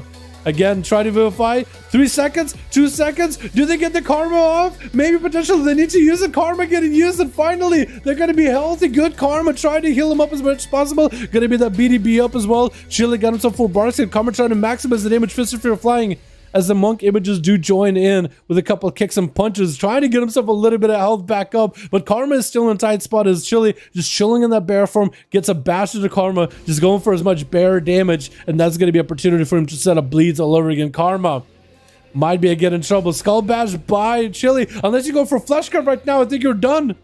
Yeah, and that's it. Just moonfires. Let's see how flesh cut there at the end. That's all you could really do. That's the only thing to keep it alive. So Kuros comes in and just slams them out of the park with 1v4. Pretty good, pretty good. What's up, Daddy Dow? What's up, real shit? How you doing, my guy? Hope you're having a good one. Alrighty, yo, Andrew, let's get your team versus Chill Pills. Chicago, are you ready? Chippas and the boys. Actually, it should be Chicago in the way since Chicago's team lead. Chicago, let me know when you're ready. Andrew, we're gonna queue versus Chicago's team next. And we'll start mixing and matching you guys. Probably let Andrew's team maybe go a couple of times in a row just to make sure everybody gets a chance to play. Take life and you take life and you take boring. Must does people call the real life hate that? What happened to WoW? No life size. It was so sad. What do you mean? What do you mean? Yeah, you take life when you take boring. Wait, what? You take life and you take boring. Must does people call that real life hate that? What happened to the WoW? No life size. Yo, we're still no life in, dude. We're still no life in.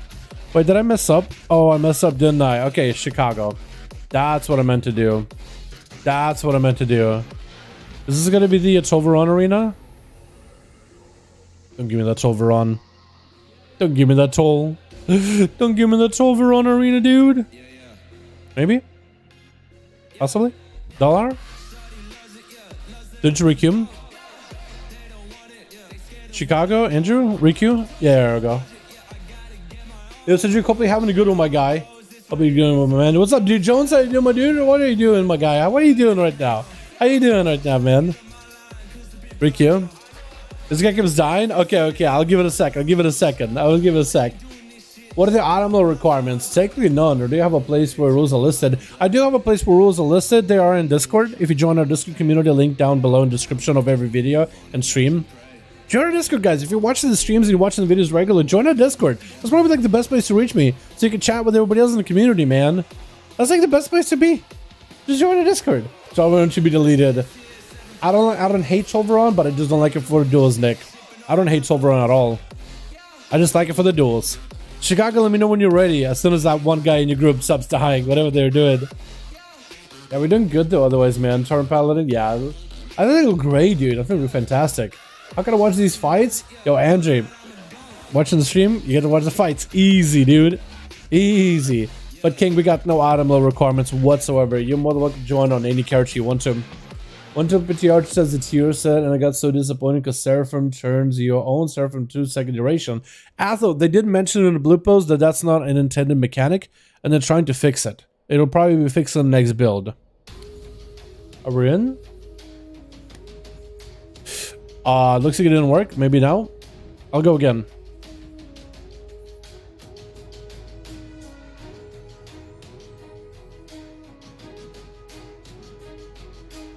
Let me see if it works. Maybe this time. No auto limits. Need to be able to not get steamrolled in 5 seconds. Technically, like if you want to bring your characters that are alts that have no gear, you could, but just know that this is going to be a little bit tougher. I would imagine having some sort of versatility on your character with a little bit of PvP gear is probably going to help you quite a bit, because some of these dudes are super giga PvP boys, you know what I mean? Okay, requeue. Okay, one more. Okay, this time. Now it should work. Sorry, it takes a second. Oh, it is over on. Oh, that's the worst dueling place possible. Your commentary has people to play Arena that intend to grow. I'm Carmageddon. I'm still a little frustrated with progress in Arena. Dude, your commentary has people to play Arena that intend to grow. Like, do the duels, like, can you find people to play arenas with to grow? I mean, I think the duel arena has allowed a lot of players to actually do well. Like Christina, for example, is a perfect example. Christina over on the EU, when Christina first started joining the duels on a regular, Christina was not a bad feral, but they could mostly just duel one person at a little bit and just, you know, they had 1800 score, they had 1800 rating, and they joined the arenas and they could maybe like beat one person, but they couldn't really synergize the cooldown so well to be able to face multiple people in a row. And over time, Christina joined the duels, and the play against some of the boys, some of the bigger guys in here, trying to get better, trying to perform better, trying to go for 2 kills in a row, trying to go for 3 kills, 1v4, 1v5, trying to manage their cooldowns, learn how classes play, and then took that experience into arenas and actually got elite. I won't say that 5v5 duels made Christina an elite player, like literally elite, but it definitely gave him more knowledge to compete better in arenas. Because you literally saw the progress. Switch. So maybe that could happen to you. Chicago already getting to use wall as Kira's going for a big old opener. Chicago playing a slightly different build as a Draenei, not seeing that Earth Shield, not seeing the Ascendants. Kira's taking quite a bit of damage, even though he's got Wings Thunder. With the stun going to be a Phase Transfusion. That's going to be Kira's shrinking out of it, trying to go for as much soft healing as possible. With a Shield of Vengeance, Chicago got himself a bit of a heal, stored up, could heal him anytime he needs it. Kind of just sitting at low health. Eventually that heal's going to expire, I think, right?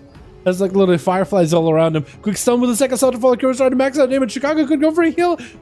And I think now they use the Night Fae heal. Just waited that mana. Just let that mana kind of pull up a little bit. And then when you need the healing, you'll be good to go. Kuros is going to have to fight Chicago as the Elemental Wolves or Elemental Raptors are back up and running with the Earth Elemental kind of tapping Kuros. It looks like he's smashing his fist onto Kuros. It's really just tapping. It's not really a lot of damage. It's basically almost healing him. It's so low of damage, it almost might as well be considered a heal at this point.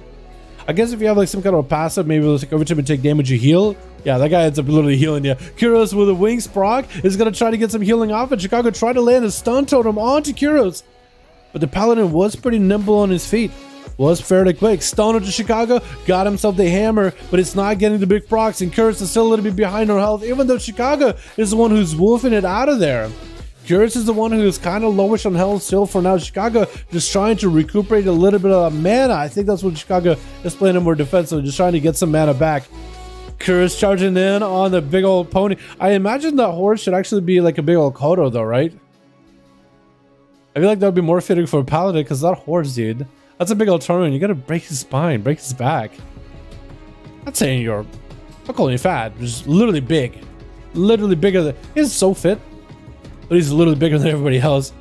Chicago with the Ghost Wolves, trying to get a bit of a Maelstrom, but still playing it very, very defensively, and it's gonna go for a little bit of range.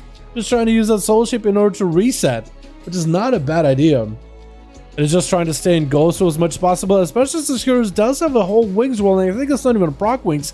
I think that is real Wings. Chicago, as soon as the Wings is over, might be okay. Maybe comes out a little bit too early behind the pillar. Get in with a full hammer down.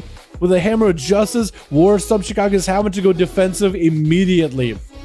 But hopefully should be able to get Ghosts fairly quickly, especially as they generate Maelstrom. Phage Transfusion, Kuros drink inside of it, just walk it out of that Phage Transfusion since they know that it's going to be a lot of damage. Pop the Shield of Vengeance as early as possible. And Chicago going to wait out that shield while in Ghost Wolf, not letting Kuros at least build in your holy power. So that is a little bit of advantage in that regard. And Chicago kind of likes, I think Chicago kind of wants, not saying, it's kind of saying kind of like it's weird, but kind of wants to get hit because that lightning shield helps out a ton with that maelstrom generation because ghost wolves are up so often. Massive heal for Chicago. Curious kind of sitting at lowish health. If he's not careful, he could fall behind pretty quickly and might not be able to get a good bubble or blessing of protection, and Chicago could just proc a bunch of wind furies on him. So it could go either way, really. Chicago get hit with a stun yet again. More hammers flying for Kuros, as they are trying to build up a little bit of resources. Quick stun onto Kuros with a Sunder. Kuros could be in trouble. How are they feeling? It's going to be the Taken Legendary as a drop low in health. So that's the Lego this man's running. I was wondering this whole time, like, what is his aggressive Lego? I haven't seen Paladins run that Lego in a while. It's going to get himself Crusader Strike as a proc. Chicago with some kind of a totem. I'm not really sure. It doesn't look like it was a grounding totem. Kuros, though, is getting procced on. Kuros playing that tanky Lego and is getting procced on. Bubble comes out. He doesn't have any more defenses. If Chicago can just go for a little bit more damage. But Chicago's want to play it a little bit safer now. Or maybe not. I saw the low mana, so I thought maybe they were going to play behind the pillar and just take it easy, but instead, they're just in there versus Kuros, continuing to max out damage. Stun, Kuros with full wings, going to be in Chicago with a wall. Ghost will join the fight. Sunder onto Kuros, does not quite get the stun totem, though. Kuros continues to take a bit of punishment, got himself eye for an eye. Chicago, no more mana left whatsoever, is going to go for that soul shape to get the hell out of dodge. And just trying to see if they might be able to live this. It's going to be worst up by Kuros. Still has wings roaring and blazing. Chicago's super low in health. Get hit with a stun. I think it might be done. Done for Chicago. Not sitting stun for long. I think because of the war stomp earlier. And they are able to get himself a little bit of heal. Kuros recovering a lot of health just now. So he's doing A-okay. Literally using the totem just to generate whatever holy power he can. And Chicago finally seeing the wings down for the Paladin. Could go for full-sided Ghost Wolves. Might not be a bad idea. Chicago's only limited by mana. That's the only reason why they're even walking away from Kuros. Ghost has joined the fight. Could be lots of procs, especially if Chicago can get himself full Wind Fury. Going to be a stun with Strange Vision. Kuros trick inside of immediately. Try to go for a rebuke, but Chicago cancels Faye a little bit early. So what has caused Chicago to lose all their mana besides the healing, which is obvious? Kuros doing big damage to Chicago's stun to follow. Chicago is going to try to give himself a bit of heal with the Strange Vision. Going to be a battle match stricken, I believe. They're trying to see if they can leg it out of there. That's a little bit of a close match between the two, Kuros and Chicago. 5 minutes, almost getting to the 6-minute mark. Earth Elemental joining the fight. And Chicago is going to meet Kuros head on, but the wings! Oh no, trying to save alive the Ghost Wolf. Can't they do it? Oh no.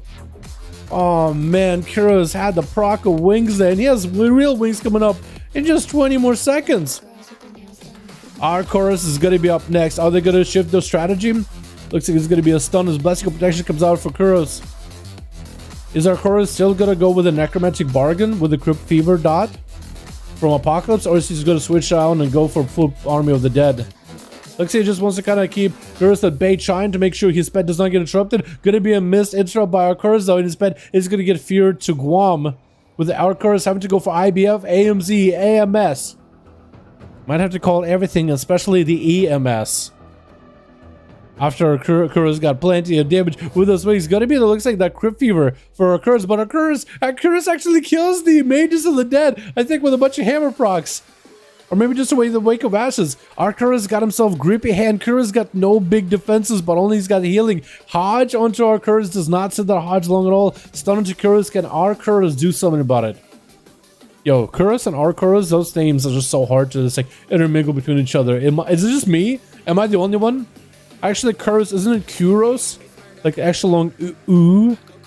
Kuros though, super low now, does get himself the big take and leg. Wait, can our Kuros still capitalize on this? Gonna be a quick force up as Kuros continues to generate himself holy power. Our Kuros trying to see if he can bust the defenses of Kuros, but it's gonna be shield up and it's big hammers flying, hammer of justice. And of course might be able to waddle out of there together with, if he has it, maybe with a disadvance. Looks like Kuros is just sitting next to him with a shield of Venus, not letting the death go anywhere at all. Gonna be another Crypt Fever on Kuros. Huh? How you up? Wait, how'd Chicago up? Oh, Chicago left. Okay, I was gonna say it for a second. Because look at Chicago just got off. Just look at Chicago was like, I rise. Hey, I didn't die, I'm back in action. That's what I'm looking for a second. Hammer adjusts onto Arcturus, does get the pet stun onto the Paladin. As we head on the 8-minute mark, Arcturus does gain and does play Spell Warden, so as the holy damage comes out from Kuros, he is going to continuously get a shield to at least deal with some of the holy damage, but Wings might be able to blast their shield so easily. Arcturus trying to slow down Kuros while he has a full Wings proc. Hand of Freedom ready, gonna be that pet sacrifice for Arcturus. As he is going to go to stun onto Kuros just so he can give it a moment to resummon a new pet. Battle Master Trinket to give himself a little bit more health to work with. Going to be Anti-Magic Zone, and Kuros just wants to stay out in the open. Wants to land a fear on the pet, but does get interrupted on Holy. Wait, you can actually go for a full cast on the pet now if you wanted to. Crypt Fever back onto Kuros. As long as he continues to hit himself with Word of Glory, that Crypt Fever dot is going to continue to stay on him. So as Kuros continues healing himself, so actually pretty good for Arcturus. Going to be the IBF in order to deal with the stun as the Hammer Justice comes down. Kuros getting a little bit more aggressive. No more healing from this guy. No more Mr. Nice Horan. And of course, I don't even know how you're doing this, but he is surviving. Narrowly. Both Kuros and Arcturus are both super low. Kuros does have a bubble in case things really go bad. Arcturus trying to get up a melee. Bubble comes out for the Paladin, slamming down the Death Knight. With Chilpa trying to hang out by the pillar. Now that Kuros has no bubble, only Shield of Vengeance on eye for an eye. Chilpa should be able to take him down. He's going to get a grip on onto Kuros. With the Remorseless Winter Stone, silence to fall. Kuros can't even heal himself, having to go for an eye for an eye. And that's going to be a big defensive Paladin legendary as he gets himself 50% damage reduction for like a couple seconds, 4 I think, with the Shield of Vengeance. Chilpa's trying to kind of wait out the Shield of Vengeance as he's waiting for Pillar of Frost to come back in about 30 seconds or so.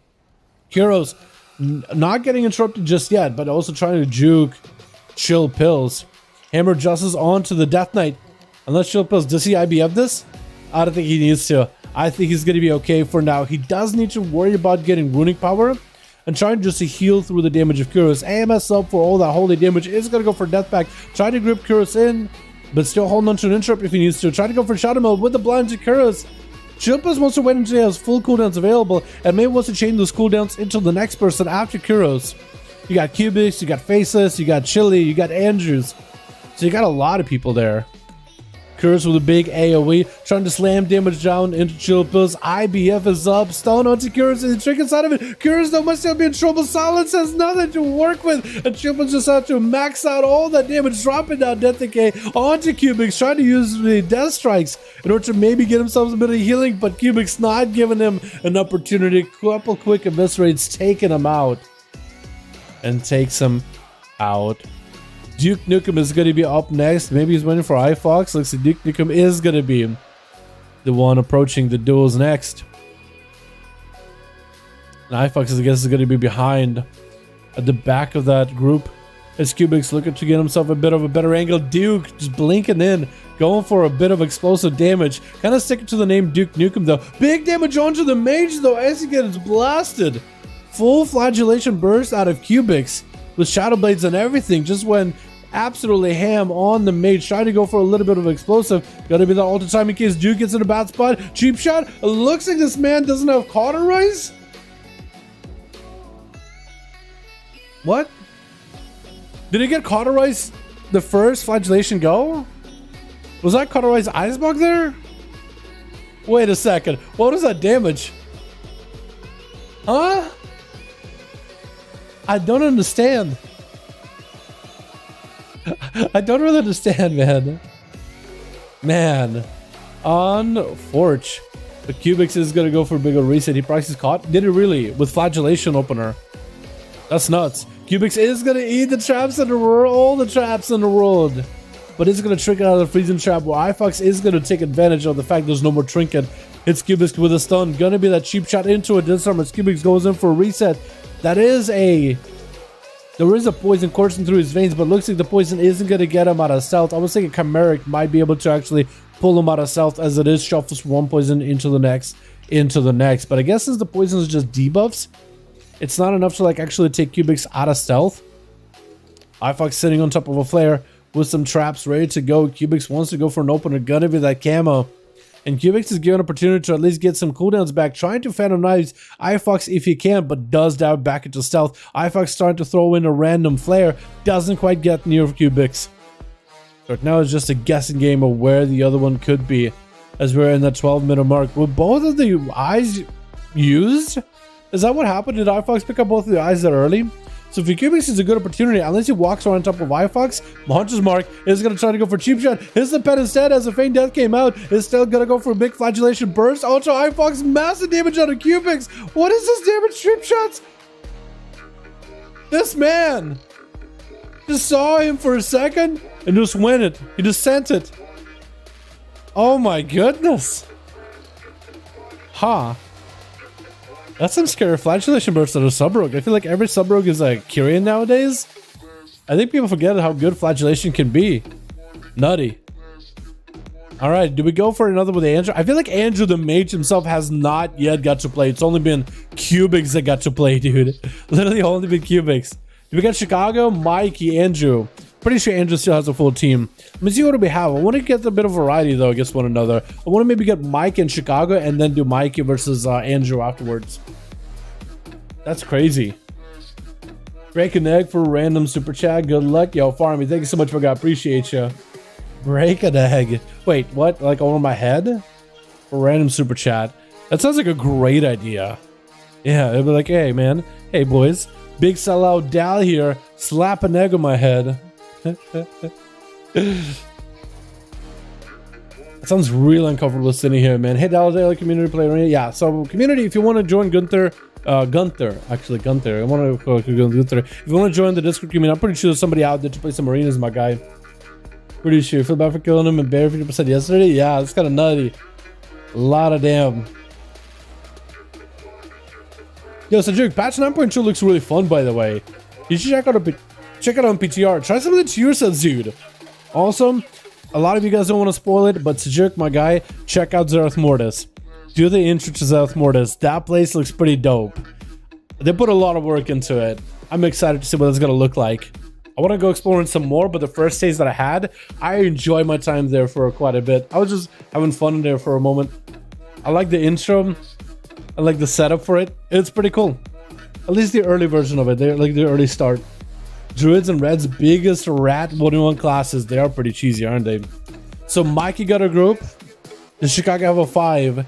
Otherwise, maybe we can send Andrew versus Mikey and get another group up and running. 3 out of 5 alliance. Yo, Andrew, if you're around, we can get you versus Mikey real quickly. Skills is leader. Okay. So Skills got lead. Is Mikey joining Andrew then? Skills, let me know if you got a group and how many people you got then. Just whisper me on real ID just so I can have you here. Just in case. What's up, boys? What's up, Timjan? How you doing, my guy? I hope you are having a good one, my man. Hope you are having a great one, my dude. But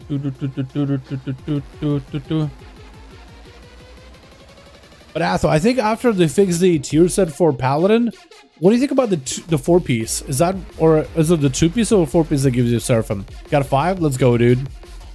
Yeah, I'm in my rogue. You with your out rogue? Okay, cool. Yo, Andrew, Chicago, let me know if either of you has a 5-man. Let me get my duels up and running. Also, after the prod pally set doesn't work either, does it? Does the red set work? Does the retribution Saladin? Does the retribution Holy Paladin set work? There's another red one, like it's got that Seraphim bug. The prod one, the judgments don't work, but the block does seem to work. It does seem to raise the number for block. I don't know if it actually is blocking more, but it does seem to raise the stats for block. But what about the what is it? What about Holy? Have anybody tried Holy yet? I'm ready. All right, we'll get Bald and we'll get Andrew then. Andrew and Bald. We'll see if that works. And hopefully Andrew will actually get a chance to play. Chicago got a 5-man? Oh man, we just queued. Okay, we'll do Chicago versus Bald afterwards. I think that's what we're gonna do, just so we can get some variety. So Bald, keep your group together after this one. We'll try to see if we can queue versus Chicago. Where the Warriors at? Yo, we had Warriors over on the EU, man. Oh, we got Skills. There's the Warrior. Oh, we actually had Warriors earlier today too. Man, if we were to do like back-to-back those Warriors with Screamo and Tanky Panda, we had Warriors as soon as they're not in a group for like 2 seconds. Where the Warriors at? I feel like that always happens whenever we stream. It's like we'll have like a duel and there'll be like a Demon Hunter just obliterating for 1v5, and then the next duel and somebody will pop in the chat like, yo Dal, where are the Demon Hunters? Do you like ever invite him ever? And I'll be like, what do you mean? We just had a good one. It happens all the time, man. You get used to it. That's crazy. I'll be having to go to G Jones.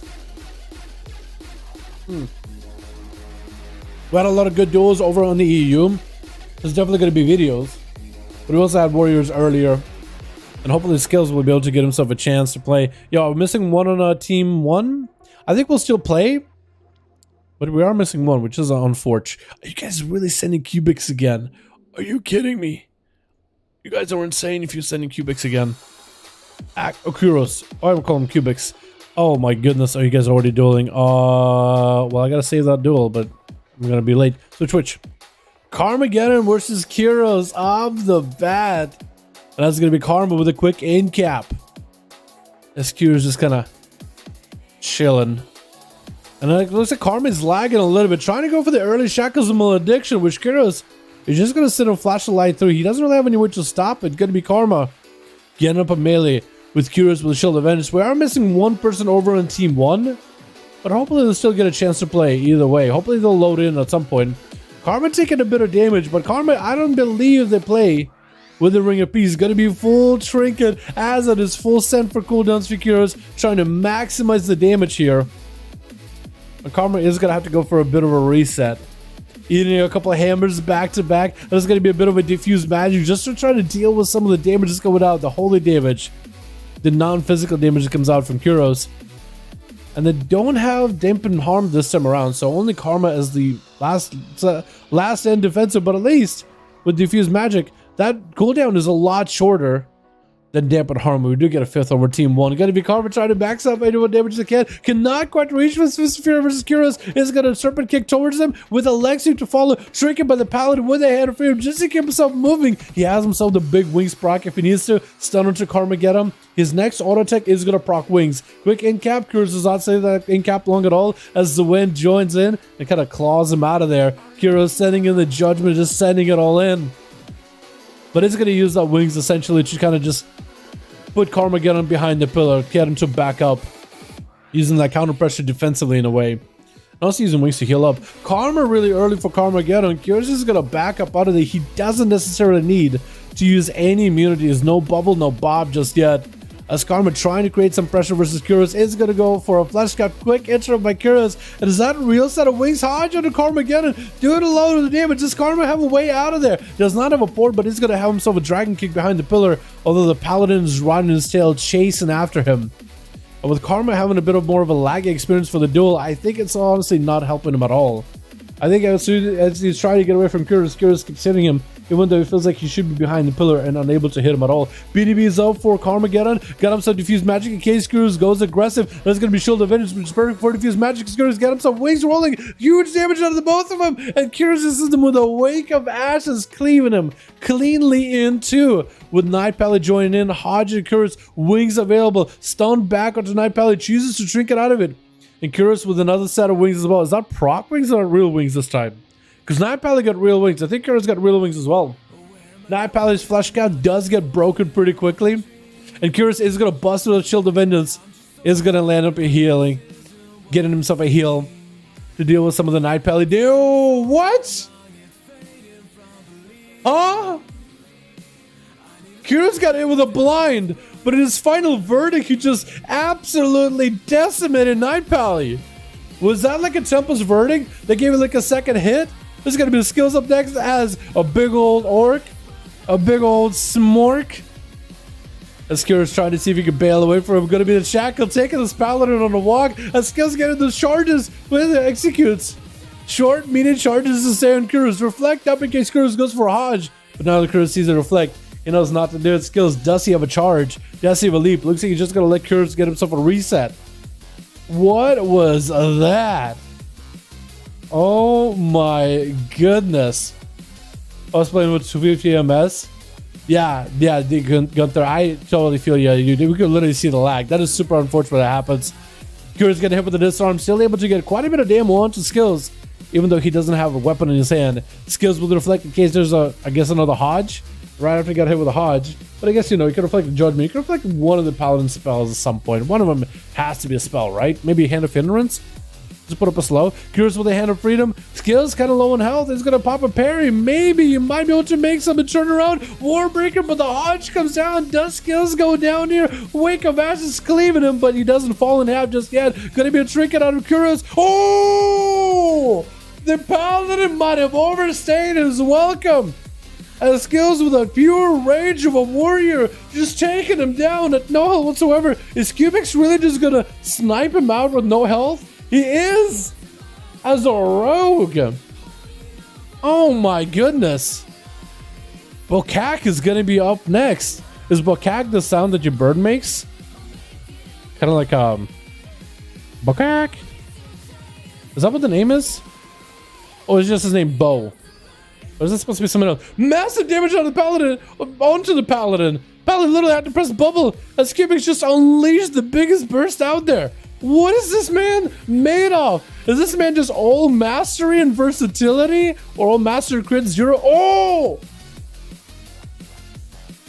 SP Rogue is the last one left. Wait, are you Nightborn? Oh my goodness. I actually saw where Cubix was at for a second. Trying to see if he can remove the stun. It's gonna go for a disarm. Cubix with a flagellation. Trying to max out the damage. That's gonna be evasion for evasion right now. But Cubix gets those sheep shots into a blow. Oh!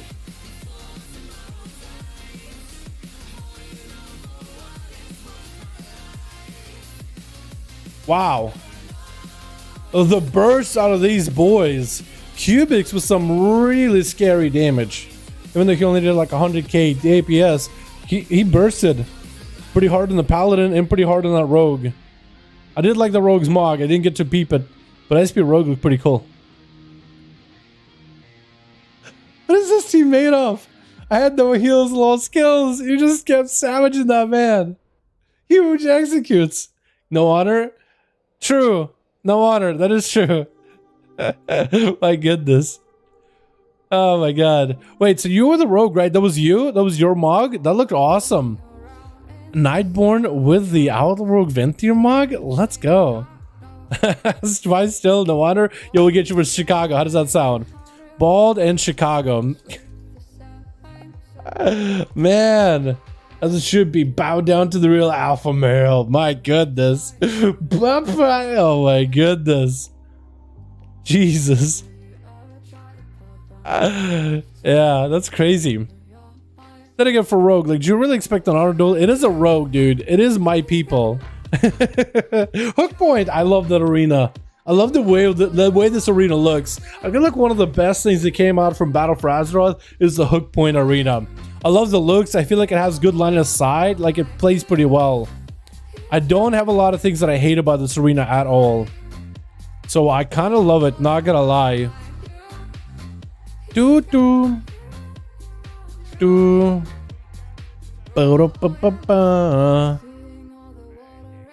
you mean, your people?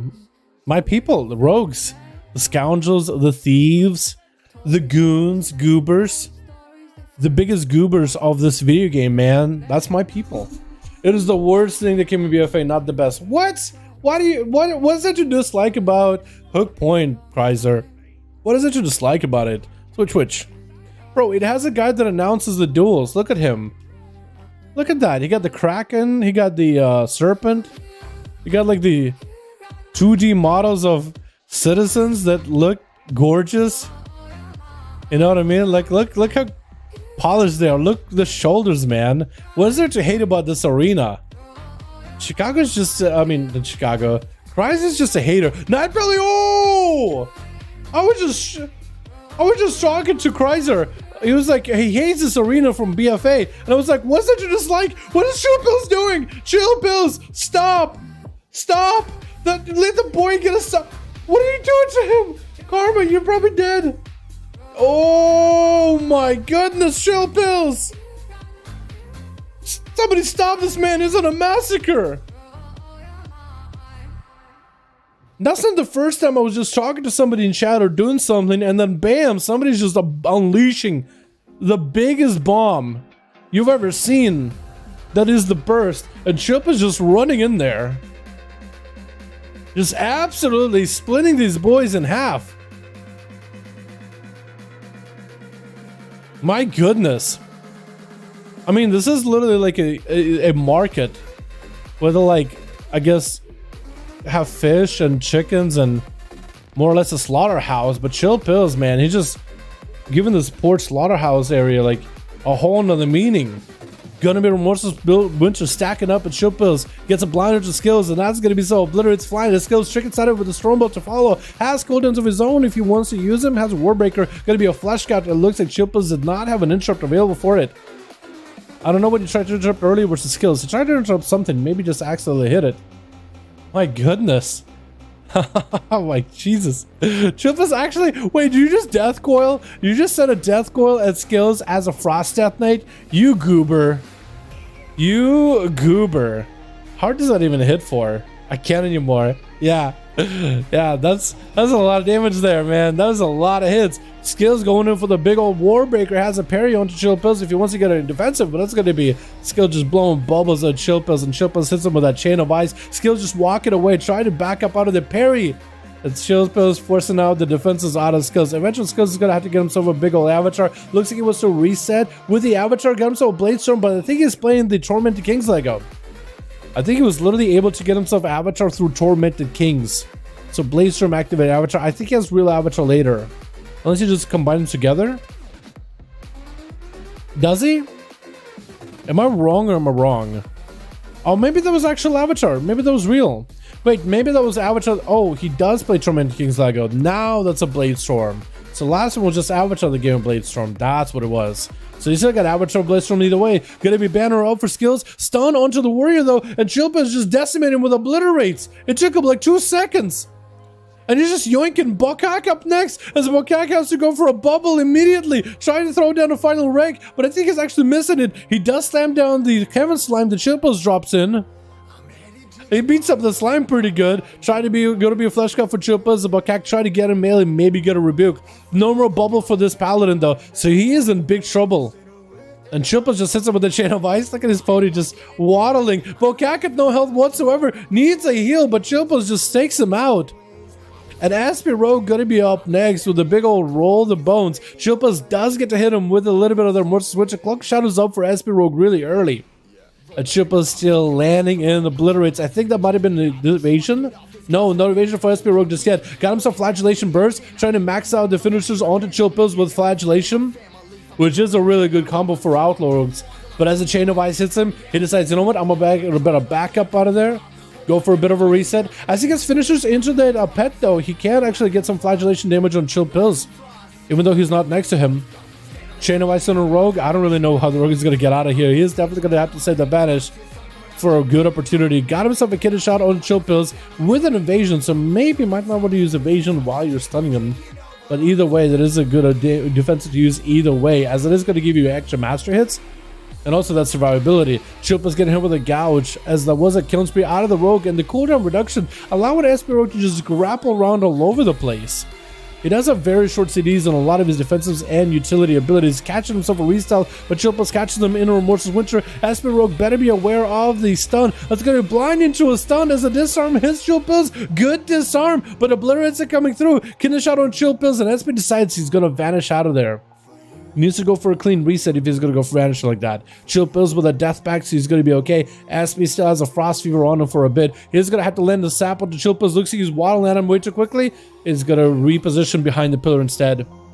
Chill Pills just needs to get himself a good advantage. He's going to hit him with a Howling Blast. Aspie will get him with a Silence. It's not going to stop him, but all blind into Chill Pills as the Grapey Hand with Abomination Limb comes out. So for Aspie, that is so far a little bit of a rough start, but a decent counter for some of the damage comes out of Chill Pills. The disarm right as the stun comes out kind of just locks Chill Pills out from his burst. The blind as the Grippy Hand comes out prevents the Grippy Hand from doing the damage. So he's actually in a decent spot. He's actually okay. As long as he gets the sippy cups, he'll be fine. He doesn't just stay in melee for a long while if he is playing the proper PvP talents as an Outlaw Rogue.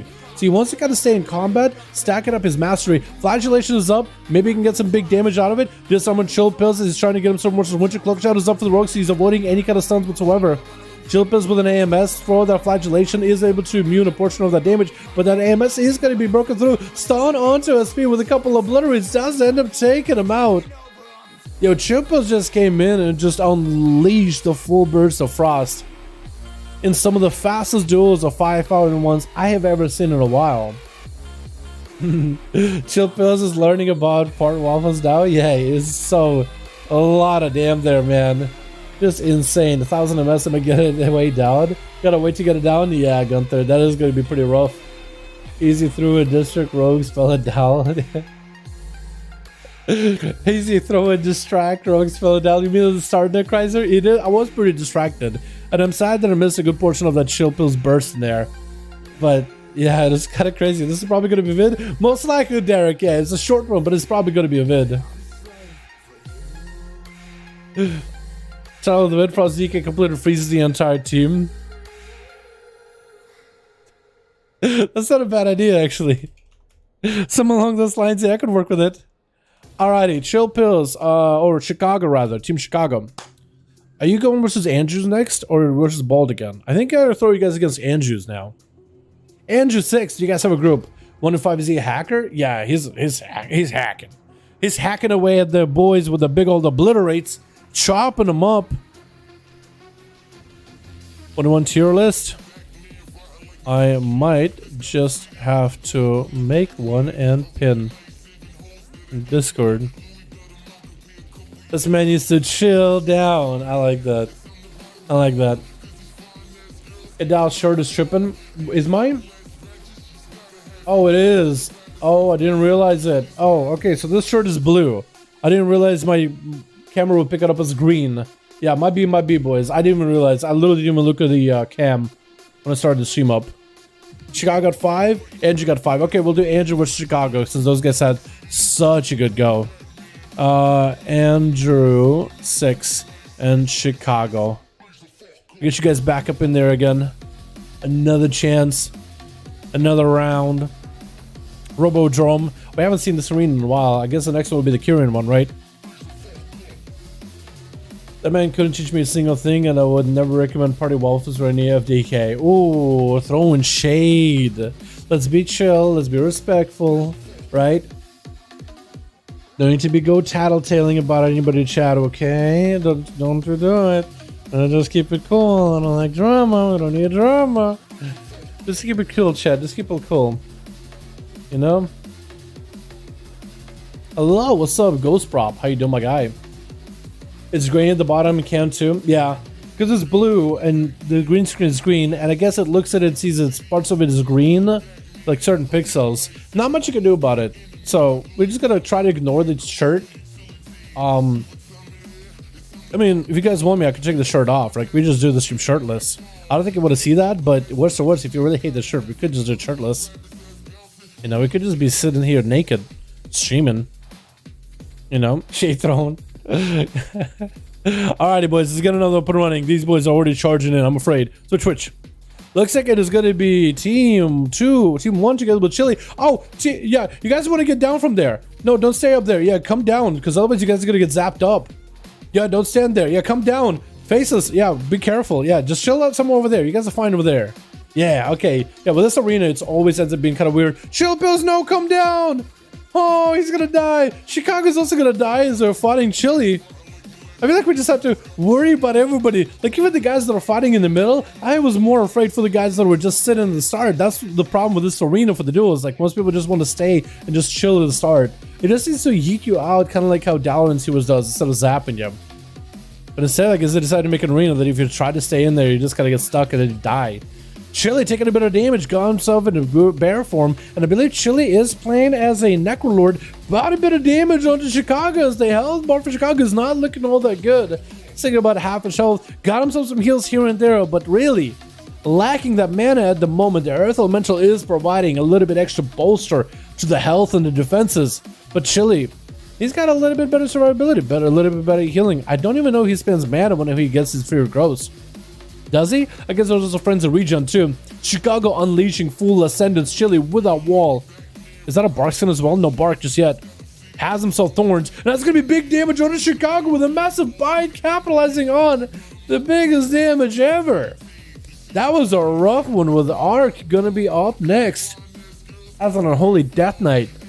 Did Ark shift out and did he go for a, instead of Crypt Fever? Is he going for a better, not better, but because I don't know which one is really better. But did he shift out of Crypt Fever playstyle with Necromantic Bargain into original Apocalypse that summons pets? It looks like he switched his build up a little. He does have a Skulker with him this time around. So maybe he's going for more of a pet build with maybe Giga Master Versa? Potentially. Chili just trying to avoid the death as best as they can, but the pet is going to be around the corner. Trying to be a Cyclone. It's going to be most likely a Flesh Cat. For Chili, is going to get a Flesh Cat. That is Crypt Fever. For Chili, I wonder if channeling Flesh Cat counts as a heal for him. So maybe Crypt Fever is just continuing to kind of like dot him up and do a bit of damage. Going to be a stun onto the Feral Druid. Doesn't sit that so long at all. DR from the pet earlier.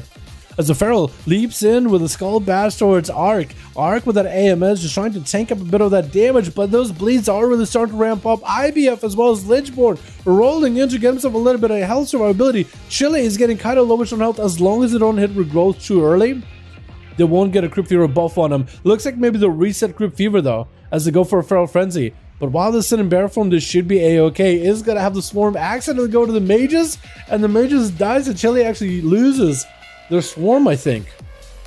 Or do they? When the Swarm is on somebody and they die, does the Swarm like disappear? I think it might. Gonna be another Crypt Fever. Chili taking a bit of damage as long as he's healing himself with the emergency healing with the Feral Frenzy. There goes emergency heal. Barkskin was used there as well. Maybe Arc might be able to whittle down the Feral over time. As the Feral continues to self-heal himself, maybe he can get the Crypt Fever rolling for long enough for Chili to really experience a lot of the damage from the Fever. Because if he extends the Fever twice or 3 times, then he'll be in a really tight spot. AMS up for Arc versus those Thorns, but the big bites and the physical damage, the bleeds are really starting to become very overpowering. Does have Crypt Fever back up and running, but not a lot of health to work with. And looks at Chili is going to go for a bit of a reheal, a bit of a reset. Crypt Fever still rolling on him from that Apocalypse. And Chilpills is going to be able to close the gap with Chili fast enough in order to be able to at least land a quick Frost Fever onto the Druid. Bear form up for the Kitty Cat, as they are going to try to maybe tank this damage up. Going to be a full stun, but Chilpills maybe a silence to follow. Chili doesn't have any healing to follow afterwards. This is going to be a quick roar. Chili is going to see a trinket out of Chilpills with a grip. Another stun to follow. Chili is going to get hacked up while in bear form. And Chilpills does end up taking him out, dropping down Death and Decay versus Faceless. But it's not him who he's going to be facing. Instead, it's going to be Andrew. Dropping in big fireballs, maybe big meteor. Going to be Chill without AMS. Massive death strikes for the damage that is coming now. A quick blind onto Andrew with the flash gift. Andrew chooses to trinket. Combustion is up. Chilpills does have a full set of runic power, so you can go for a lot of healing. The harder Andrew hits Chilpills, the more death strikes is going to heal him. Antimagic zone in case the mage tries to get out, and it looks like the mage is going to try to bow out of that. Chilpills trying to convert the last bits of runic power into death strikes, interrupting Andrew so he doesn't get the cooldown reduction he needs, sacrificing the ghoul for a quick second. Andrew trying to see if he can bow out of there with a soul shape, but the chain of ice slowing him down. Still has plenty of blinks and a slight slow to Chilpills in order to keep himself rolling and keep himself out of there, waiting until breath is back up, so he might be able to get it. Chilpills ducking behind the pillar for a second just to escape the breath. Gonna be Ring of Frost interrupted, a last second polymorph, and that's gonna be Chilpills with Lichborn immuning polymorphs for a short time, since he does get perceived as undead while Lichborn is active. And Chilpills might be able to get some damage in. Gonna be a full stun to Andrew with an Ice Block, but it looks like that Ice Block is gonna keep him alive and healthy for now. Chilpills is going to have to kind of just build some resources using Howling Blast. Gets a silence out of Andrew. Full silence to the mage is prevented from using any CC, any ability. Polymorph trying to make its way towards Chilpills, but the AMS is going to keep him immune. I guess he waited out for the Polymorph or AMS to be almost over. Hits him with a poly. Just leaves him in the Ring of Frost, which is actually kind of hard to see with that center area being cut off so hard. But if you look at the steam rising off, or I guess is it steam? Vapor, I guess. It was water rising off from the center. You kind of could see more or less perceive where it's at. Quick blind into Andrew. Chilpills got himself a death pact, looking to interrupt that shifting power if possible. Does get the interrupt on it. He wants to make sure that Andrew doesn't get the cooldowns as quickly. Also, Andrew, I see that your mirror images is grayed out. Is it actually grayed out, or is it just like bugged? I don't know if you actually can use the mirror images if it's grayed out like this. You might not be able to. I hope it's just a bug. Hope he doesn't like losing out on defensives. He's gonna be Chilpills trying to go for a flash cap, but a quick interrupt by Andrew denying Chilpills the shield, but Chilpills did use flash cap originally as a CC immunity anyway. Gonna be a big old grip, but Chilpills stun onto Andrew. He trickets out of it with a big grip back towards the mage, and mage trying to see if he can blink out of there. Big dragon, interrupt him on arcane. That's going to be most likely ice block. No ice block, actually it's just a seed pod, and Chill Pills does end up slamming Andrew down and out of here. Who's going to be up next? Looks like this... looks like Curse is getting spat on, but he's like, I'm not dueling. I'm backing up out of there. I don't want to be in here yet. Face is going to be up next as an out rogue versus Chill Pills. Chill Pills summoning a ghoul just to sacrifice it. Face is grappling on next to Chill. And we'll see how this Owl Rogue can do this versus Chill. Gotta go for a bit of a killing spree, which does free him of any roots, any slows. Lichborn up for Chill Pills. Chain of Ice is gonna keep the rogue slowed. Flagellation is up on Chill Pills. Does not have AMS, only has IBF to work with it. Faces needs to spend those calm points into finishers in order to do damage to Chill. Is trying to build calm points. IBF is up, and looks like Faces does get enough damage as a Venthier in order to slam damage into Chill. Gonna be that Garrote out of Andreletta as they're playing that assassination rogue. Is this the Demon Hunter from earlier? Blind by Faceless Androletta. It looks like they're just gonna chill in that blind. No more trinket by did Andrew really trinket something? Or is that just... I think it's bug. I don't think they've trinketed anything. I think it's bug. Face is getting a cheap shot opener onto Andre later. With a kidney shot to follow. Just allowing him to get himself a proper opener. Does Faces run the cooldown reduction build, or is he running the pistol shot build? I wonder. Gonna be Angeletta with full vendetta. Evasion up for Faces as they go for a killing spree. Angeletta kind of just has to take the kill spree damage for a bit. Also has evasion, but looks like Faces just continue to get hits through evasion somehow, one way or another. And Angeletta does go down with a quick disarm at the very end. U-Boss is going to be up next, trying to max up some damage. Faces has advantage if he needs to. Going to be the death chakram on him. Does he have anything to follow kidney shot? There's going to be a trinket for U-Boss. Faces has no health whatsoever. Has to go for advantage. Does he have any dots? U-Boss? I don't even know how to call you, how to say your name. I gotta call you U-Boss. Like Tubas, but U-Boss. Good enough, right, chat? That's a pretty decent name, right? At least that's how I choose to interpret his name. But he's gonna get himself a bit of a reset. Didn't get a Hunter's Mark onto Faceless. Definitely should have applied it in order to make sure that his pet can get the rogue out of stealth. Because Faceless is given the perfect opportunity at the 9-minute mark, 25% dampener. Like, U-Boss is the last one in the duel. Faceless, if he just plays it really careful, really safe, is just gonna be able to go for a full burst, full go versus U-Boss and not worry about nothing. In fact, he actually could have opened up on a pet. Gotta go with a disarm immediately. Opener versus U-Bus. Just building comp points, I think, for a kidney shot. Try to go for a kidney versus U-Bus. And that's gonna be a turtle. Maybe he can cloak the shadows, the freezing trap or something. Base is trying to be a little bit careful. Is gonna go for a cloak as soon as he sees U-Bus out of there. Watching out for traps if possible. Full pistol shot with a flagellation. And actually just popped off with a big old shot at the end. Yo, Faceless popping up with big pistols. Let's go, dude. I like seeing that out of my Outlaw Rogues boys. Let's go, dude. 63 HP, that DK? Yeah, that they do have a little bit extra health too. Like baseline. So I think it's actually pretty normal, especially if they're like fully geared. I don't know if you ran any kind of like stamina trinkets. I don't think you can run stamina trinkets. Could be wrong in that one though. I doubt it. Yeah, I'm thinking about it. Maybe we do a PTR 5v1 stream. That way people can get a little used to some changes. We get some crazy numbers going. I'm thinking so, Derek. I'm thinking I will announce that ahead of time, though. I think we'll do a PTR with all the tier sets once they fix some of them. Because right now, some of the tier sets are broken. I'm thinking do it next week, maybe, Derek. But I need to announce that ahead of time so that EU and NA are both prepared and understand that we're going to have a slight change in schedule. So I need to do it ahead of time. But I definitely want to do it. How fun would it be with all the different tier sets? Especially if you can get so many of you guys that are regulars to try as many playstyles and as many builds as possible. Maybe by next week maybe my words. Maybe by next week we'll even have double legendaries available as well. I think it'd be super fun to try it out. Hey broski, did you try the Hunter PTR? I definitely need to give it a bit more of a go, Silent. I want to get into dungeons and PTR.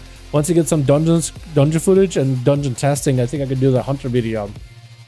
I would 100% be down for that. I'm just scared to do it on live. Yeah, I think it'd be really cool.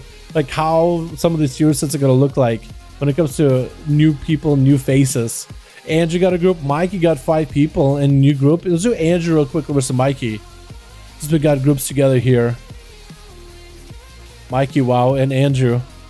To give him another chance at the duels. Empyrean Domain, that's the Kyrian one, dude.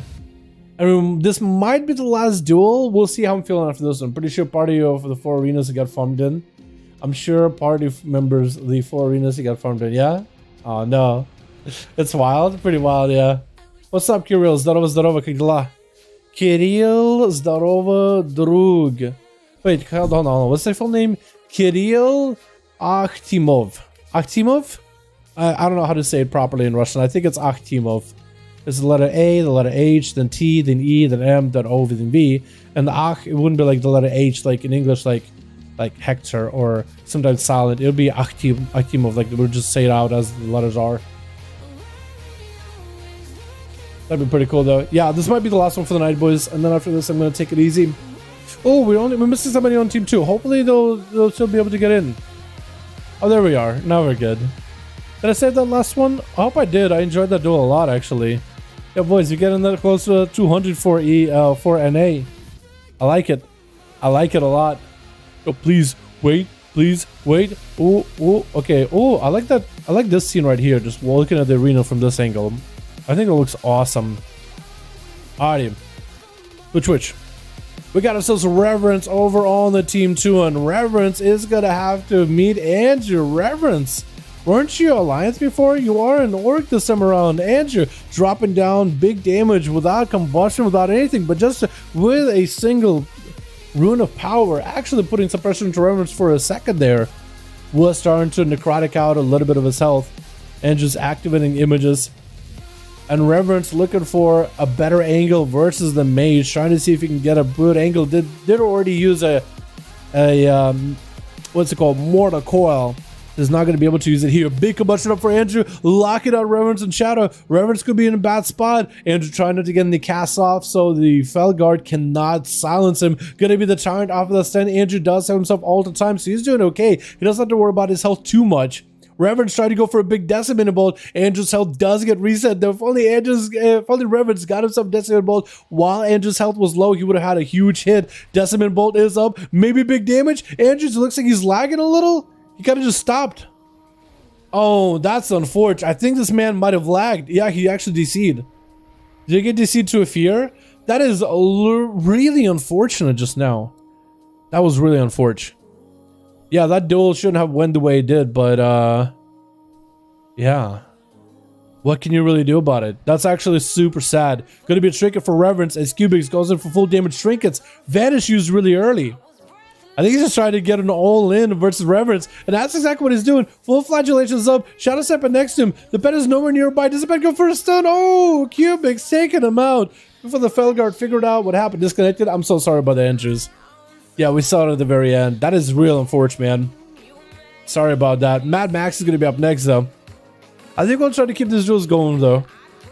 Just try to keep it going, not to take it away from Cubics or the rest of Team 1. Yo, Mad Max is going to blast it. Yo, Cubics, what are you doing? Mad Max didn't get a chance to play. He just took a full stun, and that's all that happened to him.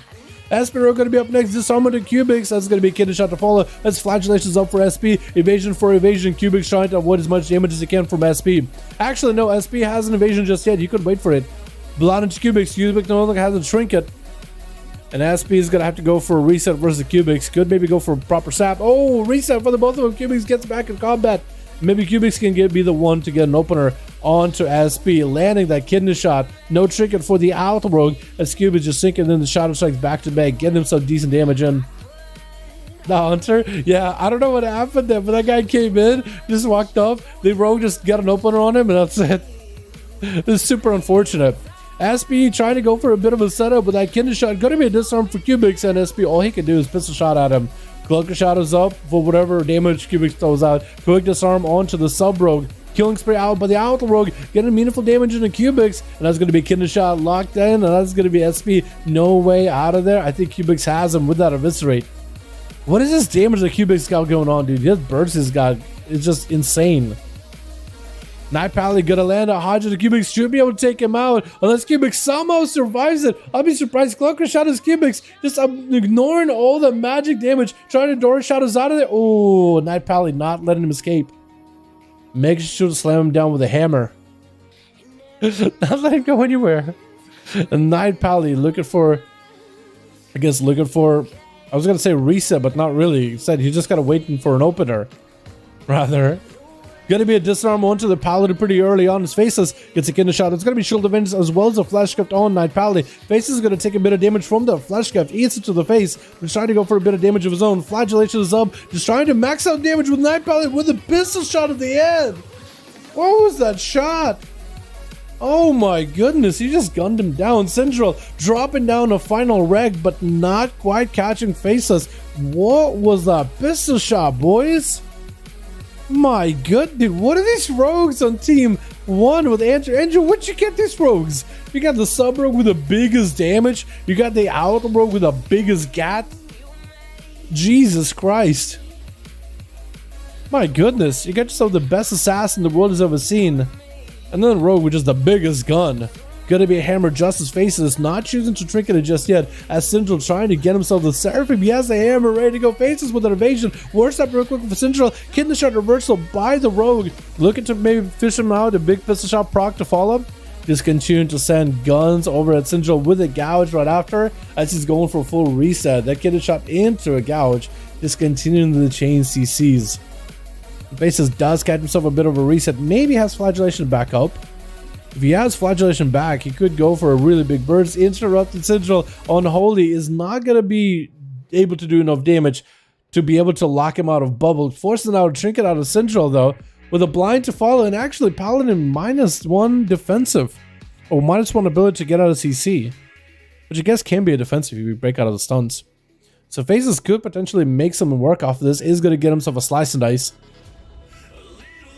Gets himself a resap onto the Pally. The Pally does still have wings. He still has bubble. He has a lot of things to work with. Cheap shot into a killing speed. Syndrome just building up some holy power with a hammer justice onto Faces. Got him some Seraphim wings available. Big hammer proc. Faces is going to go for a gouge and looking for the reset. Cloak of Shadows, and Syndrome needs to catch up to him if he can. Tossing out Judgment. Maybe a final wreck around the corner like before. Potentially trying to get up a melee. Faces is going to face the hits into his face with advantage as the Blessing Prediction comes out. Almost dying to the Wake of Ashes. The Wake had variance of 5% more damage in the swing upwards. That could have been really bad, dude. That could have been extremely bad. And Faces is going to get a sap onto Syndrome.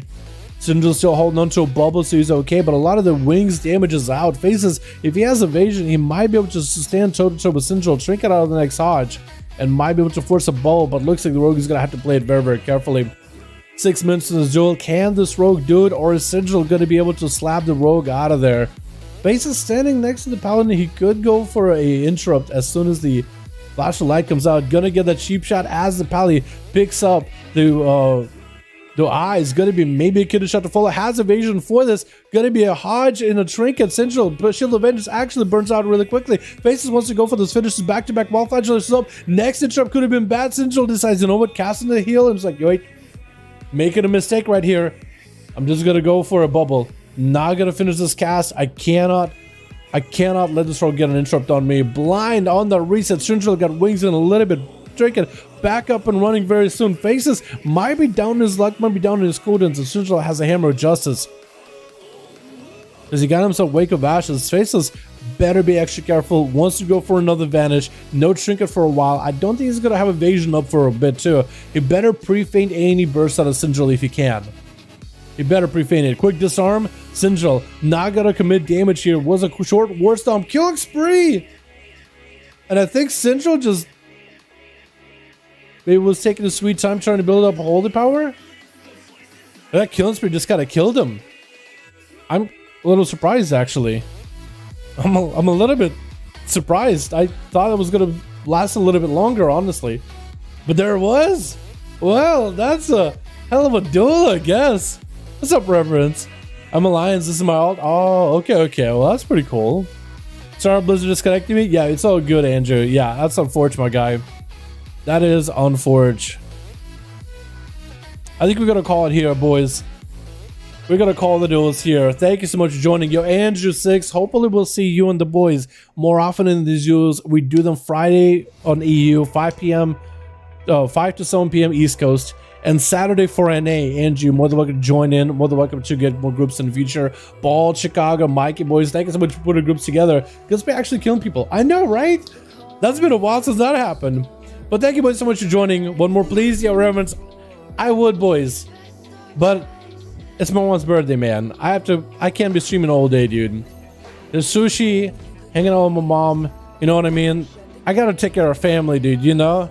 Plus, I also should try to take it easy. I've been having like these, how do I describe it even? It's like, it's my birthday. Oh, reverence. Is it really? I actually would feel bad if it is actually your birthday. But I'm having some pains in like my right hand chest and my back. It's almost like a pinched nerve, and there's like soreness. It's like certain things I do with my arm, like it causes like, it's almost like a stretch muscle, right? That's kind of how it feels. It is your birthday. Yo, everyone's happy birthday, my guy, if it is actually your birthday. Yo, thank you for joining this streams, dude. Thank you for being part of this community. I wish you the happiest, man. I wish you the happiest. Hey, remember next week I'm opening an alley? Yeah, that sounds good, my guy. Yeah, so I'm gonna call it here. Yo, Reverence, can we wish a happy birthday? Can we chat? Can we all wish a happy birthday to Reverence? Just type happy birthday, Reverence, in chat. Thank you so much, guys. Thank you so much for being part of the community. I'm gonna go hang with Mama Dal, get some sushi, all that stuff. Take it easy, and try to hopefully see this pain in this chest, shoulder area kind of disappear over the next few days. It is sometimes tough, like just sitting in front of PC and even working. That's what kind of pain it is. Also, taking deep breaths has been painful too, but hopefully it'll just kind of work itself out over time. But yeah, thank you, boys. You guys are wonderful. You guys are beautiful. Take care. Yo, boys, thank you so much for hanging. I appreciate all of you. I'll see you guys. Tomorrow is the day off, so tomorrow we're not streaming. Although I really wanna. There goes Kaiser. I really wanna. If I end up getting in the mood for streaming, we'll do more PTR stuff. But definitely gonna come back Monday, get some alts, maybe do some PTR stuff. We'll figure out what we're doing. I do need to get my alts done, their keys, and I haven't really done too many of those because of PTR as of this week, man. Because of PTR. But thank you, boys. Super fun. We got this Tuesday also Mage Summer. Bro, this week is gonna be insane. In December, if they continue doing some updates for PTR, which I know they're gonna go on break for Christmas and all that, but bro, it's gonna be insane. We got so many updates and raid testing too. It's gonna be a mess, and it's probably the worst for me to just get like to get health issues now, dude. What is going on? Alrighty, you guys have a wonderful evening. You guys are wonderful, beautiful. Thank you for joining the duels. Hopefully we'll see you guys more next week for the Friday and Saturday. I'll let you guys know ahead of time if we're doing PTR duels, because we might do some next week, depending if they fix a lot of the tier sets. We might do duels next week of PTR for both EU and NA, and then we'll go back to normal afterwards. But yeah, thank you all. You guys are wonderful, and I'll see you guys all in the next stream. Alrighty, boys, take it easy. Peace.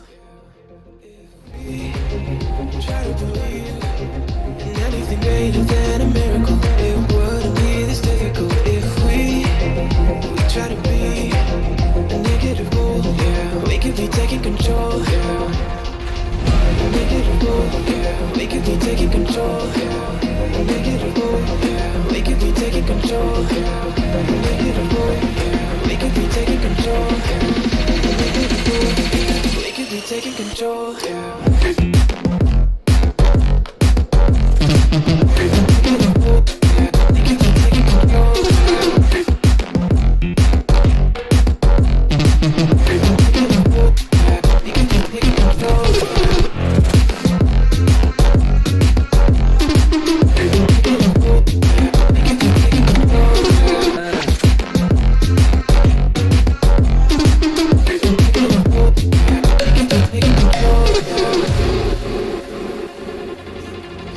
If we try to believe in anything greater than